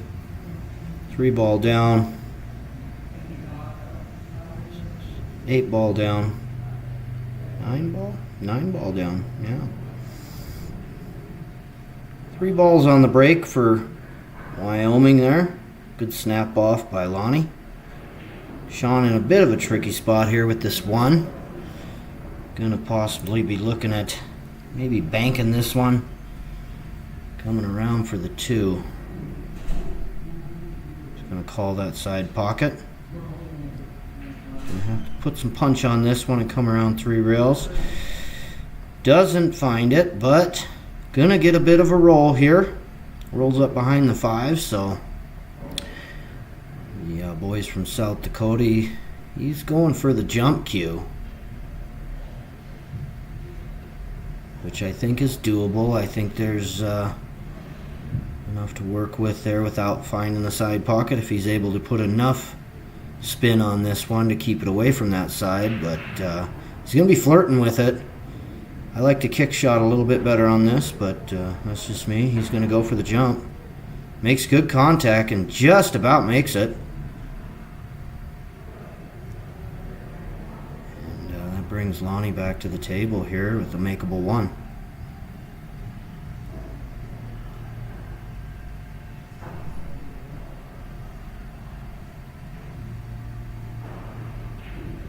Connects with the 7 ball a little bit, and a rare miss there from Lonnie.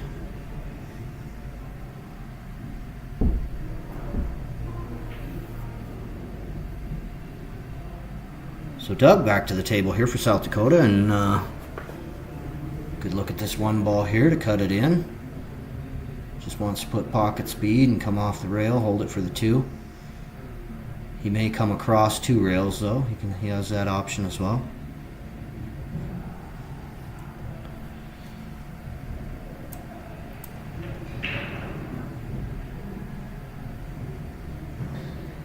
Comes across the 2 rails.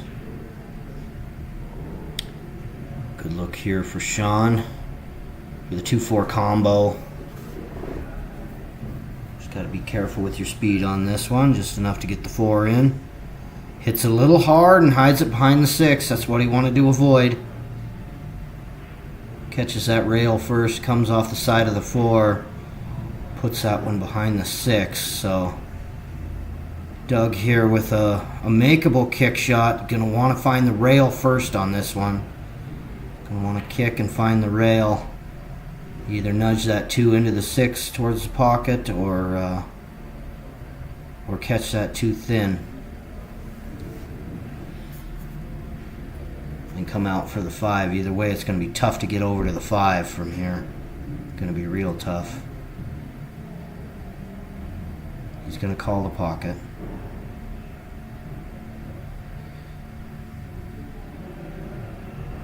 Catches the rail first, catches the 2 perfectly, finds the pocket, but leaves Sean with a real tough look at this 5 ball. He can either cut it up the rail, he can bank it into the lower corner, or he can play a safety here. Not much to be said with the safety. It's going to be a real tough safety if he decides to do that, but he's going to have to come up with a real tough shot if he decides to go for that. So, tough spot here for Sean all the way around.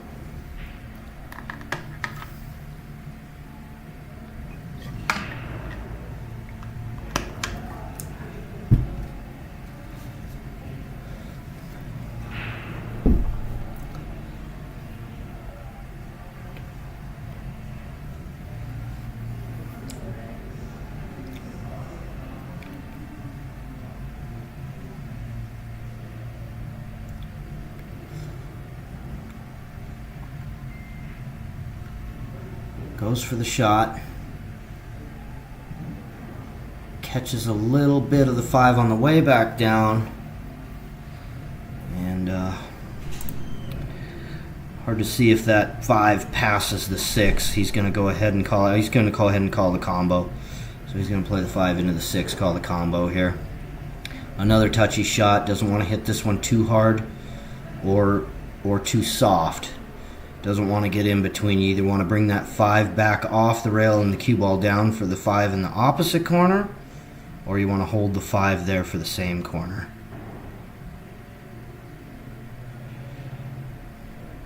And he just catches that 6 a little thick, and that's going to give Doug a real good look here at the combo. Didn't want to miss that shot. That sets them up for a nice look at getting out on this table.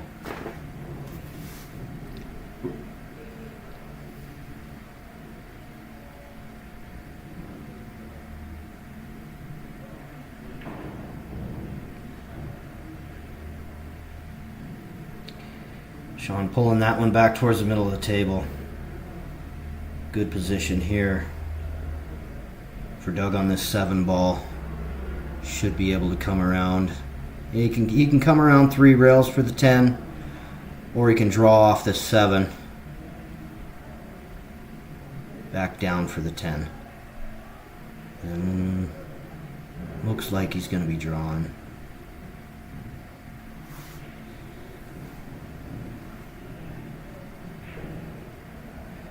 Not able to find the pocket, unfortunately, for Doug and South Dakota. That one eats them up. These tables just playing really tight, as always. So Lonnie here with a good angle on the 7 to bring this one around 2, maybe 3 rails back down for the 10.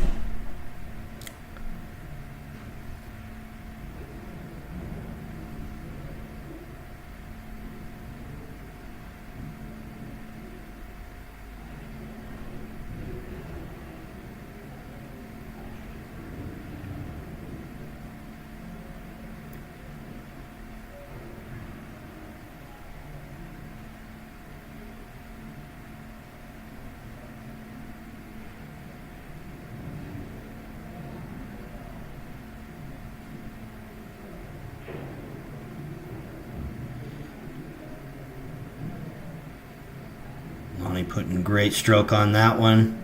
Coming around 3 rails. Giving Shane a great look here at this 10 ball to seal the deal. Put them up 3-1 in the set. Race to 6 on the bottom side here. Winner of this one moving on to the finals on the bottom side of the bracket. I'm Brett Korst. We're Railside Productions down here at Brothers Billiards for the 2nd annual Scotch Doubles. tournament put on by Luke Johnson, Terry O'Leary, atop of the Bridgers. Monster field here this weekend. Getting down to our final 8 teams. We will bring you one round of the losers bracket, or one round of the finals bracket, this evening, and we will resume the stream tomorrow morning for the conclusion of the finals. So stay tuned with us through this one. Going to be a good one. We do have the bracket posted up on Railside Productions Facebook page. If you guys are looking for the bracket, head on over to Facebook. Search for Railside Productions. While you're on there, give us a like, give us a follow. Head on over to our YouTube channel. Subscribe.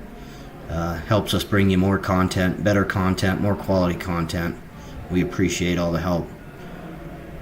Thank you guys for tuning in. South Dakota coming up dry on that break. Lonnie to the table for Wyoming here. Got a good look at the 1. 2's going to be a little tricky to get on. Got to maneuver through a little bit of traffic here. Oh, no, excuse me, I'm looking at the 10 ball. That cue ball is behind the 8. And I'm not sure if he's got an avenue to the 1 from there. Looks like he's a little snookered behind that 8.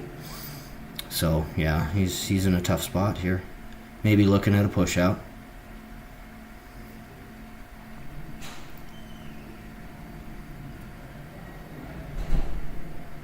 He's going to push over the side of the 3 there. Leaves Sean with a look at the 1 ball, but not a whole lot he can do with it.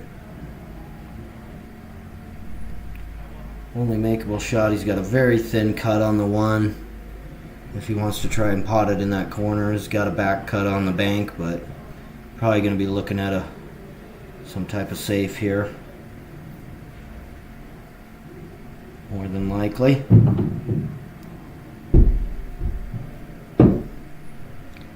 Didn't see any pocket being called, so looks like he's going to be going for the safety.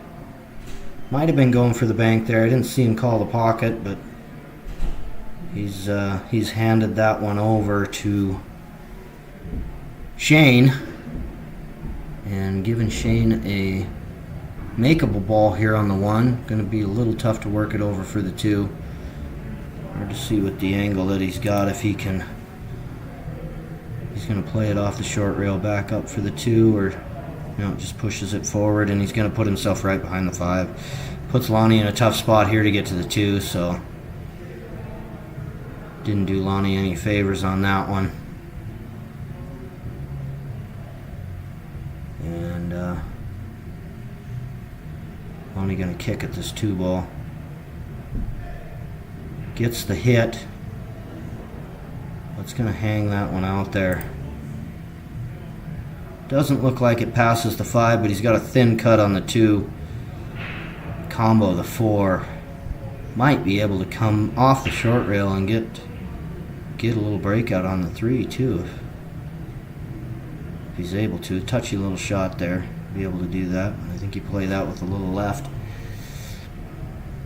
And might be able to get a little breakout on that 3 as well on this shot. Got to be careful to. Don't want to let that 2 go. You want to keep that 2 right in the jaws.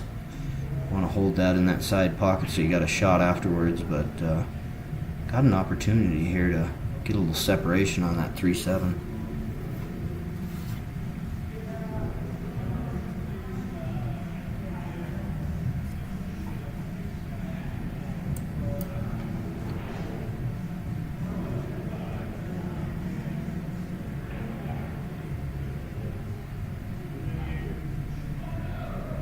Delicate little shot here for Doug.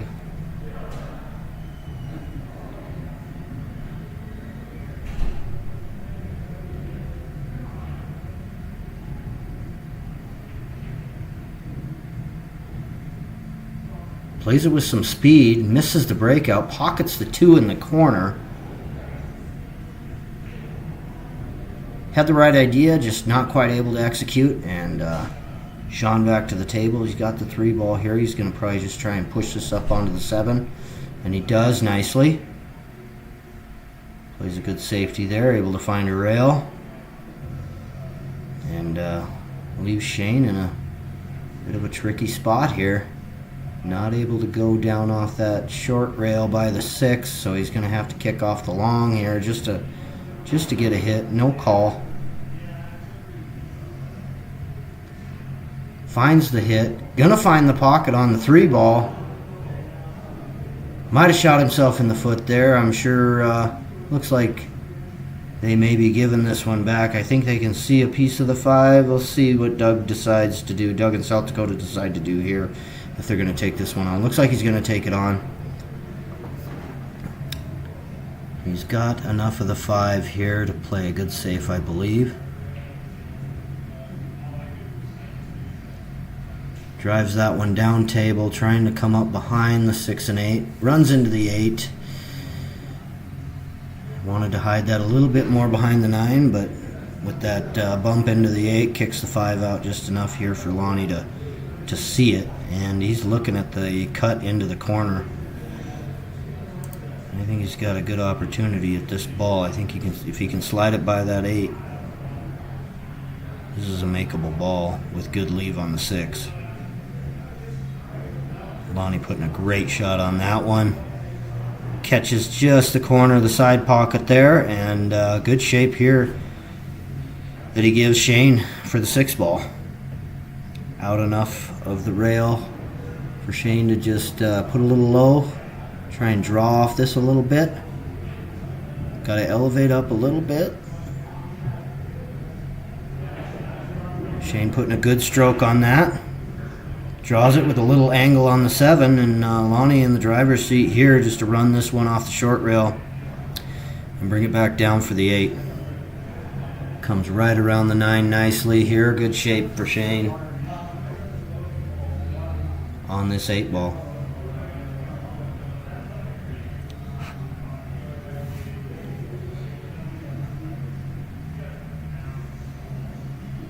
Puts a good cut on the 8 ball. Runs it down a little bit far, but still in okay shape here.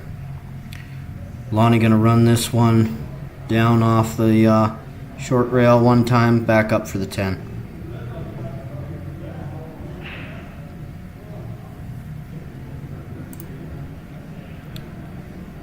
And gives Shane a good angle here on the 10 ball to run it down to the corner to move up 4-1 in the set.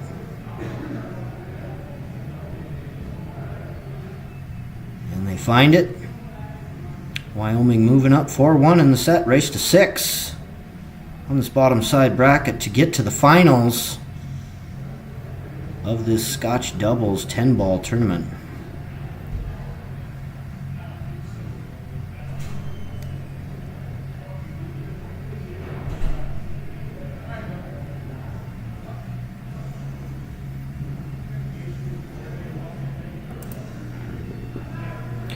I'd like to thank everybody for tuning in this evening. Sticking with us through this stream, getting into the finals, and seeing how this one shakes out. Been a good tournament so far, a lot of good action. Shane with the break here for Wyoming.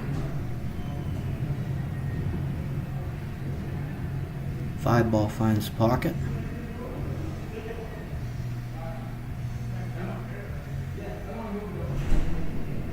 So does the cue ball. So Sean with ball in hand for South Dakota. Gonna take this one in the side. Stun it forward for the 2 and gets a little too forward. Runs it a little far. And Doug getting a little funny on this one, so he's got a sharp cut on this 2 or a bank. Looks like he's going to look to cut this one. Got to avoid that 9 ball to get to the 3.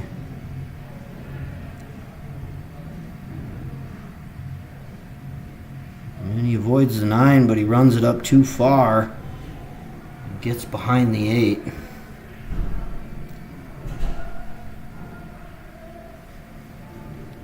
A little too much speed on that one and leaves Sean funny. So Sean either going to have to jump at this one or kick, and looks like he's going for the shorty cue. So he's going to jump, looking to cut this 3-ball into your upper left corner there.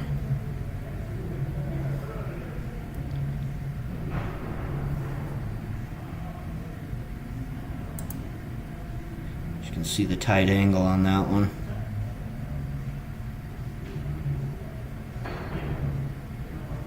Makes good contact, but hits it a little thick, and lays that one out there for Lonnie to come up. And pretty routine shot here for Lonnie. See if he can float it back over, or if he draws and tries to swing this off the 3 for the 4 in the side.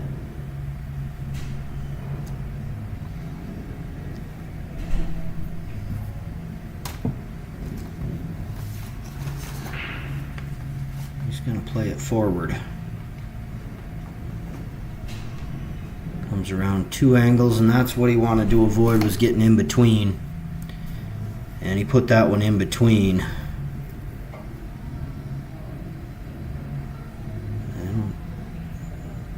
I think Shane can get enough of it to cut it into the side. It's going to be real thick. He's going to have to draw. Well, he's playing it with top. Oh, he just had enough to avoid the pocket. Runs it hard and gets enough push off the 8 to get it out of the way and give Lonnie a good shot at the 6-ball. So, good shot there by Shane. Lonnie drawn off that 6 just right. Coming back up for the 7. Let's take a look from the side here and see what he can do with that 8. He's looking to see if it passes to the corner here. So he may just draw back a few inches if it does. Yep. To get that 8 to the corner. And now Lonnie's got to come back over for the 9-ball. So some work left to do here for the Wyoming boys.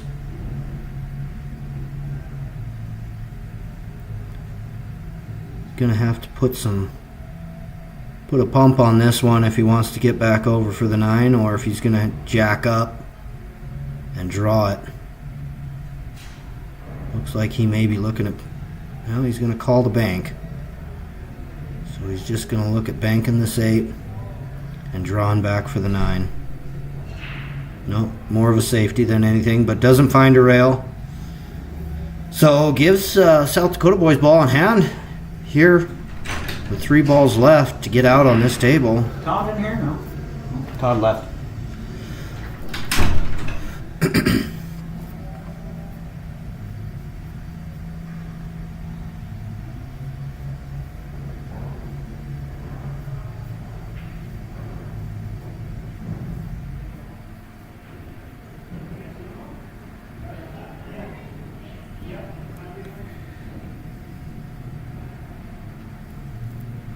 Sean playing that over for the 9-ball up in the opposite corner, lower left there of your screen. And Doug just going to want to float this one forward a little bit, get it out for that 10-ball.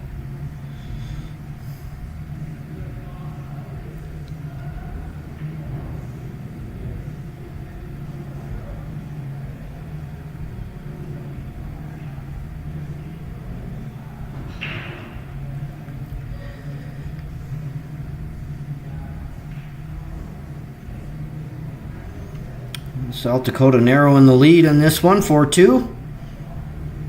Heading into the 7th rack of the set, going to be South Dakota to break. I'll be right back with you with some more commentary. Going to take a short little restroom break, and we'll be right back with you.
Alright, we are back. Thanks for sticking with me after the break there. Grab a little bite. Been a long day. Lonnie here to the table with the 4-ball. Getting a little hooked up behind the 5 there, so gonna have to do a little work on this one.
Lonnie and Shane getting out on that one, putting themselves on the hill.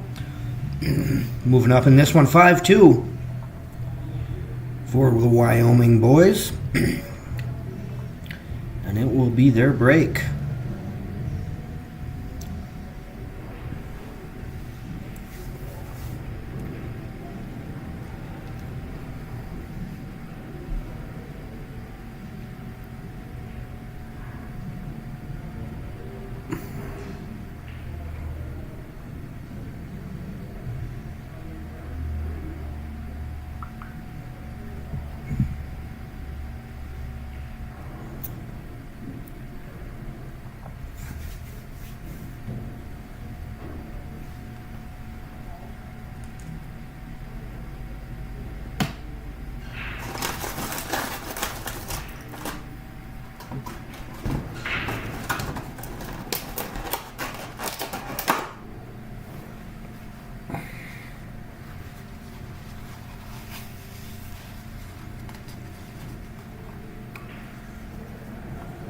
Coming up dry there on the break. I think Doug can see the one ball here. Don't believe it passes by the 8.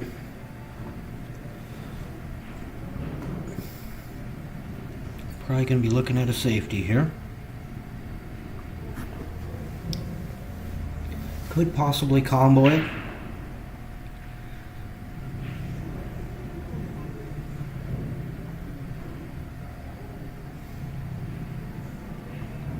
That's a bit of a tricky one as well. A little angle on that 8, so.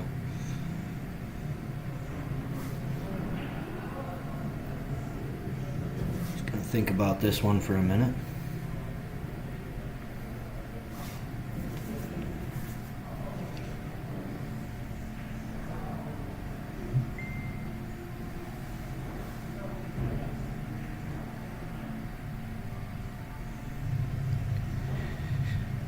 Doesn't get there. Gonna hang that one in the side pocket there for Shane to get started here for Wyoming. Should be able to leave this one nicely for Lonnie to get to that 2 ball.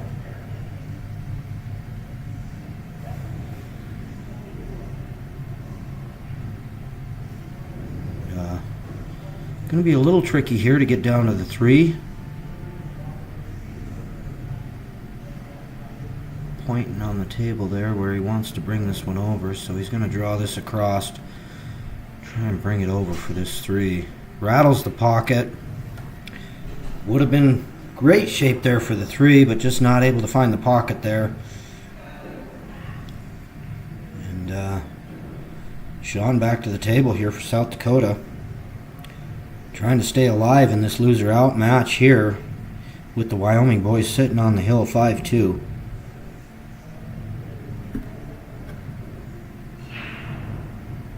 Sean with a nice little nudge on the 9 to get it out of the way, giving Doug an opportunity to make this 3 ball. I believe he's got enough of it to cut it and spin off the 9. Be a little tricky, but should be able to get leave on the 4.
Playing the carom off the 6.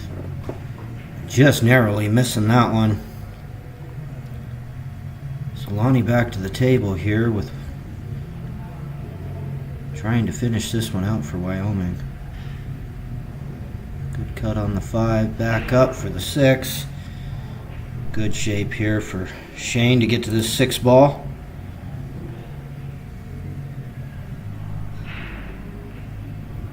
Got to avoid that side, and he does it again. He finds the side pocket. Didn't want to draw off that 6 at all. Wanted to push it forward with right hand English, and drew off it a little bit and found the side pocket. And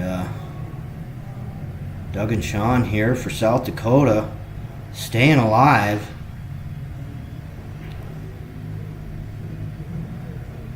Trying to stay alive here in this one. 4 balls here to get out. As long as he can avoid getting snookered behind the 10 for the 8. Should have a good chance to do so here.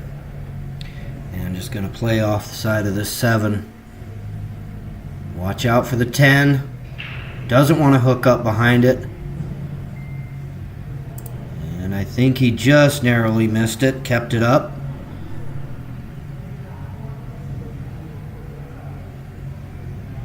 Sean's got enough of the 8 here. Plays off the short rail. Back up for the 9. Doug just got to play a little natural English off this, now natural roll off this 9, and they're in good shape here to get out. Narrow the lead, 5-3. Wyoming's going to say that's good, and they're still alive, heading into the 9th rack of the set. Going to be the South Dakota boys with the break.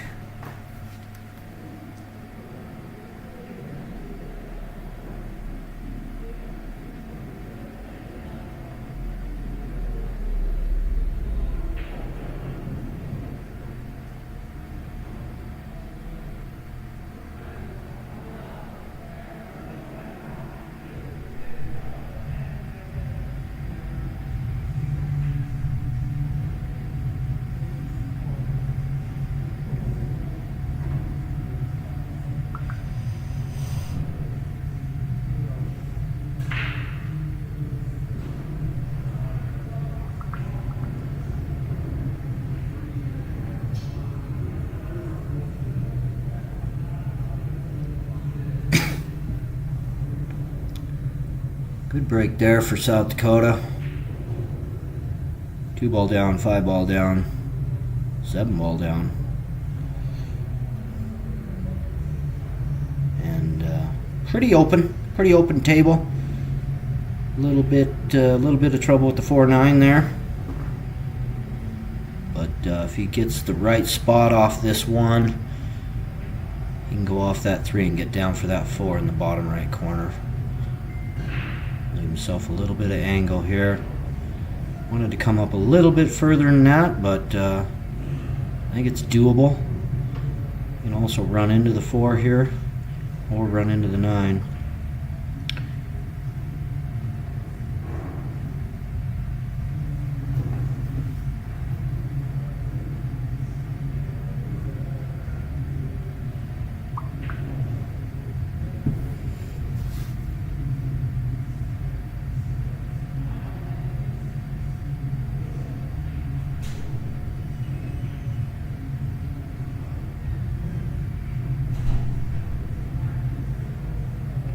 It's a little nudge on that 4, nudges it right by the 9. Great shot there. That's exactly what he wanted to do.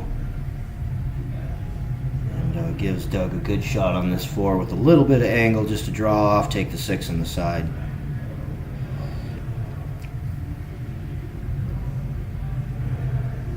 Or he could take it down table to the corner as well. I think the side's a little bit easier. Runs into the 9. Gives Sean an option either way here. Corner might be looking a little bit more enticing at this point. Got to watch out for that side pocket, but believe he's going to go for the corner. No, he does go for the corner. Stuns it off the 6, brings it back out. Good angle on the 8. Sean's going to want to come across 2 rails, straight across, back out towards the spot for the 9.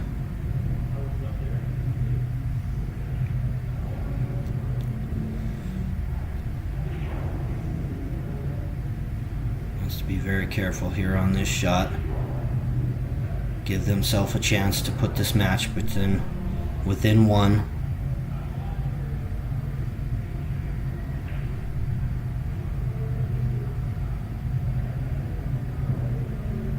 Does a beautiful job, beautiful touch on that one.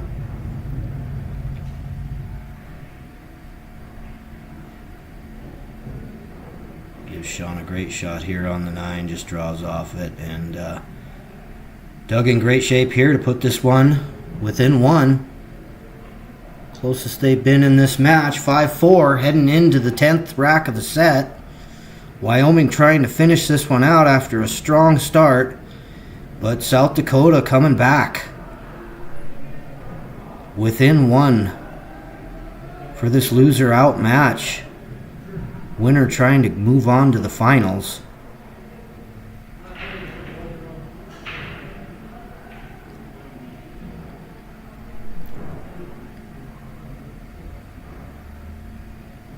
Wyoming with the break here. See if they can regain their momentum and finish this one out. I'm Brett Course with Railside Productions. I want to thank you for tuning in. We are in the wee hours of this one, trying to get down to the finals. Bringing 1 round to the finals tonight, and then we will finish this one up tomorrow. Shane with the break here for the Wyoming boys. It's a good snap on that one, but the cue ball finds the side pocket. So it'll be South Dakota back to the table here with ball in hand. And see if we can see that 2 might pass to the corner. Looks like it does.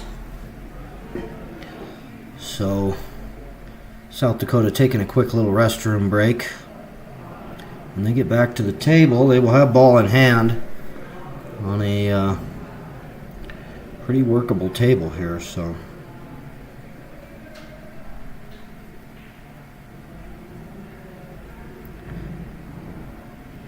Sean makes his way back to the table.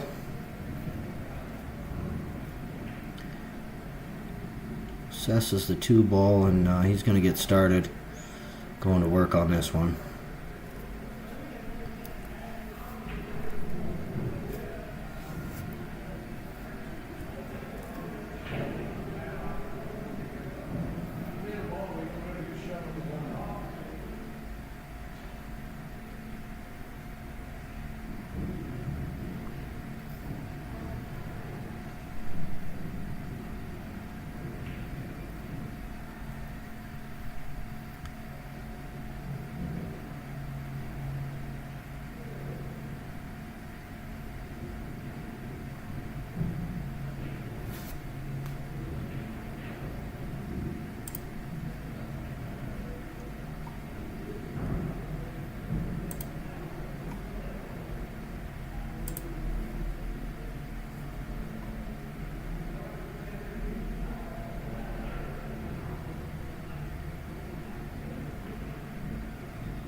Sean drawn off that one nicely, coming back for the 6. Leaves Doug a great 6 ball here. Good shape to get on this 7. Gonna be a little touchy to slide it into the side. And just gotta watch his speed on this one. But should be able to sneak this one into the side and hopefully hold it there for the 7. Or he could run it forward as well. But I think you try and hold this one here.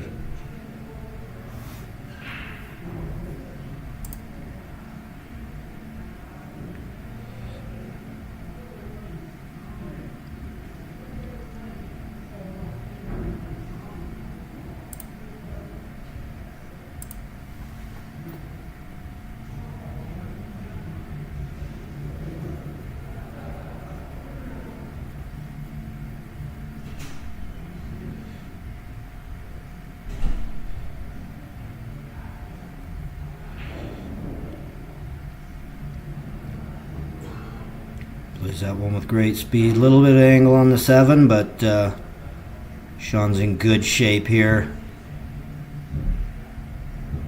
Stun off the rail. Right back out for the 8.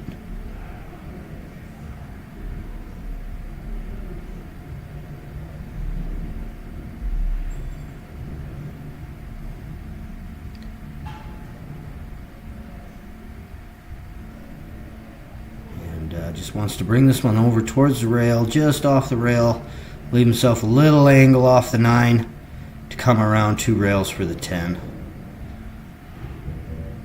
And he brings it out a little far, but I think he's still got enough angle. He could play it with inside, or he could draw.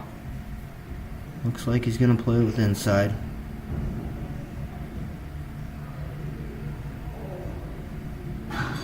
Gets a good rub off the 10.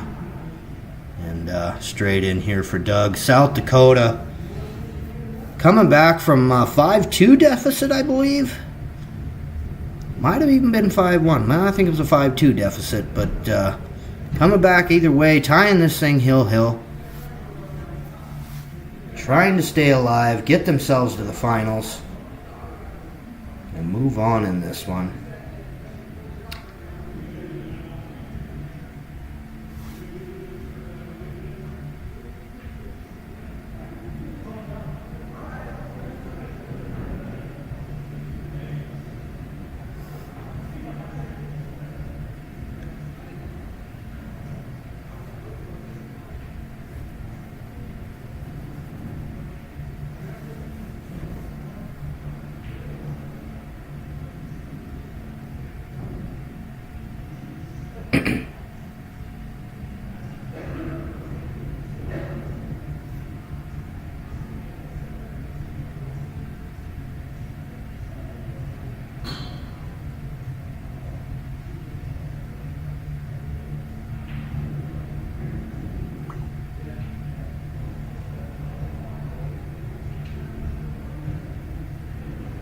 South Dakota with the break and the hill match in this one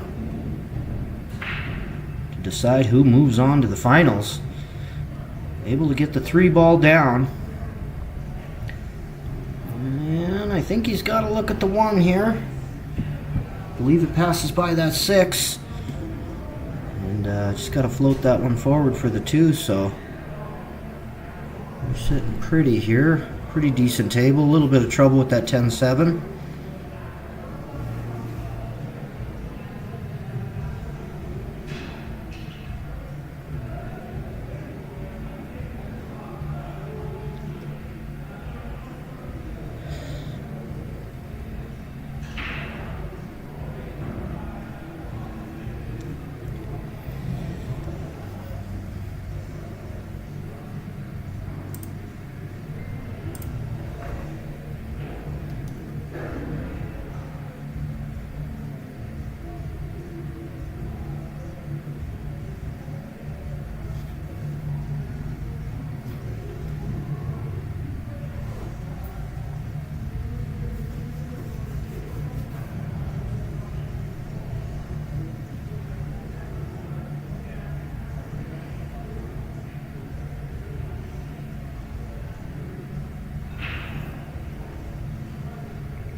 Doug bringing that one underneath the 7. Getting a little long on it. Wanted to be an inch or two shorter, but in good shape here. They're going to leave the magic rack. One of the balls must be sitting on it. But he's got a makeable back cut on this 7. And he's going to play the safety, but doesn't make it to a rail. And that'll give the Wyoming boys ball in hand. Big swing on that one with an opportunity for South Dakota to capitalize on that. Not sure if he was trying to play a safe there and hold it, or if he just kind of whiffed on it. But either way, gives Lonnie Flack ball in hand here for the Wyoming boys to get out on this table and move into the finals. Let's see if they can finish this one off with a 4-ball out.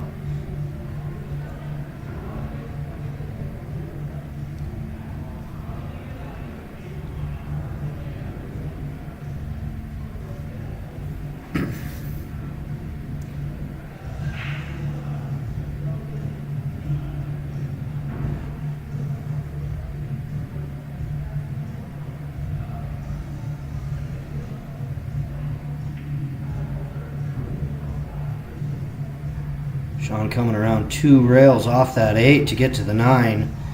Putting Lonnie in a great spot here to come 1, maybe 2 rails around for this 10 ball for Wyoming to move into the finals. He puts that in a great spot here for Shane, excuse me, to seal the deal here for the Wyoming boys to move on to the finals. And he does it, capitalizing off a small little mistake after South Dakota came back so hard in that one to put this one on the hill. Wyoming going to move in to the finals. We are going to kill this stream and get a new one once the finals start here shortly. So jump on to Railside Productions. We'll get that post up and get some new streams back out there for the finals. So stay tuned and come back and see how this one ends out for the evening.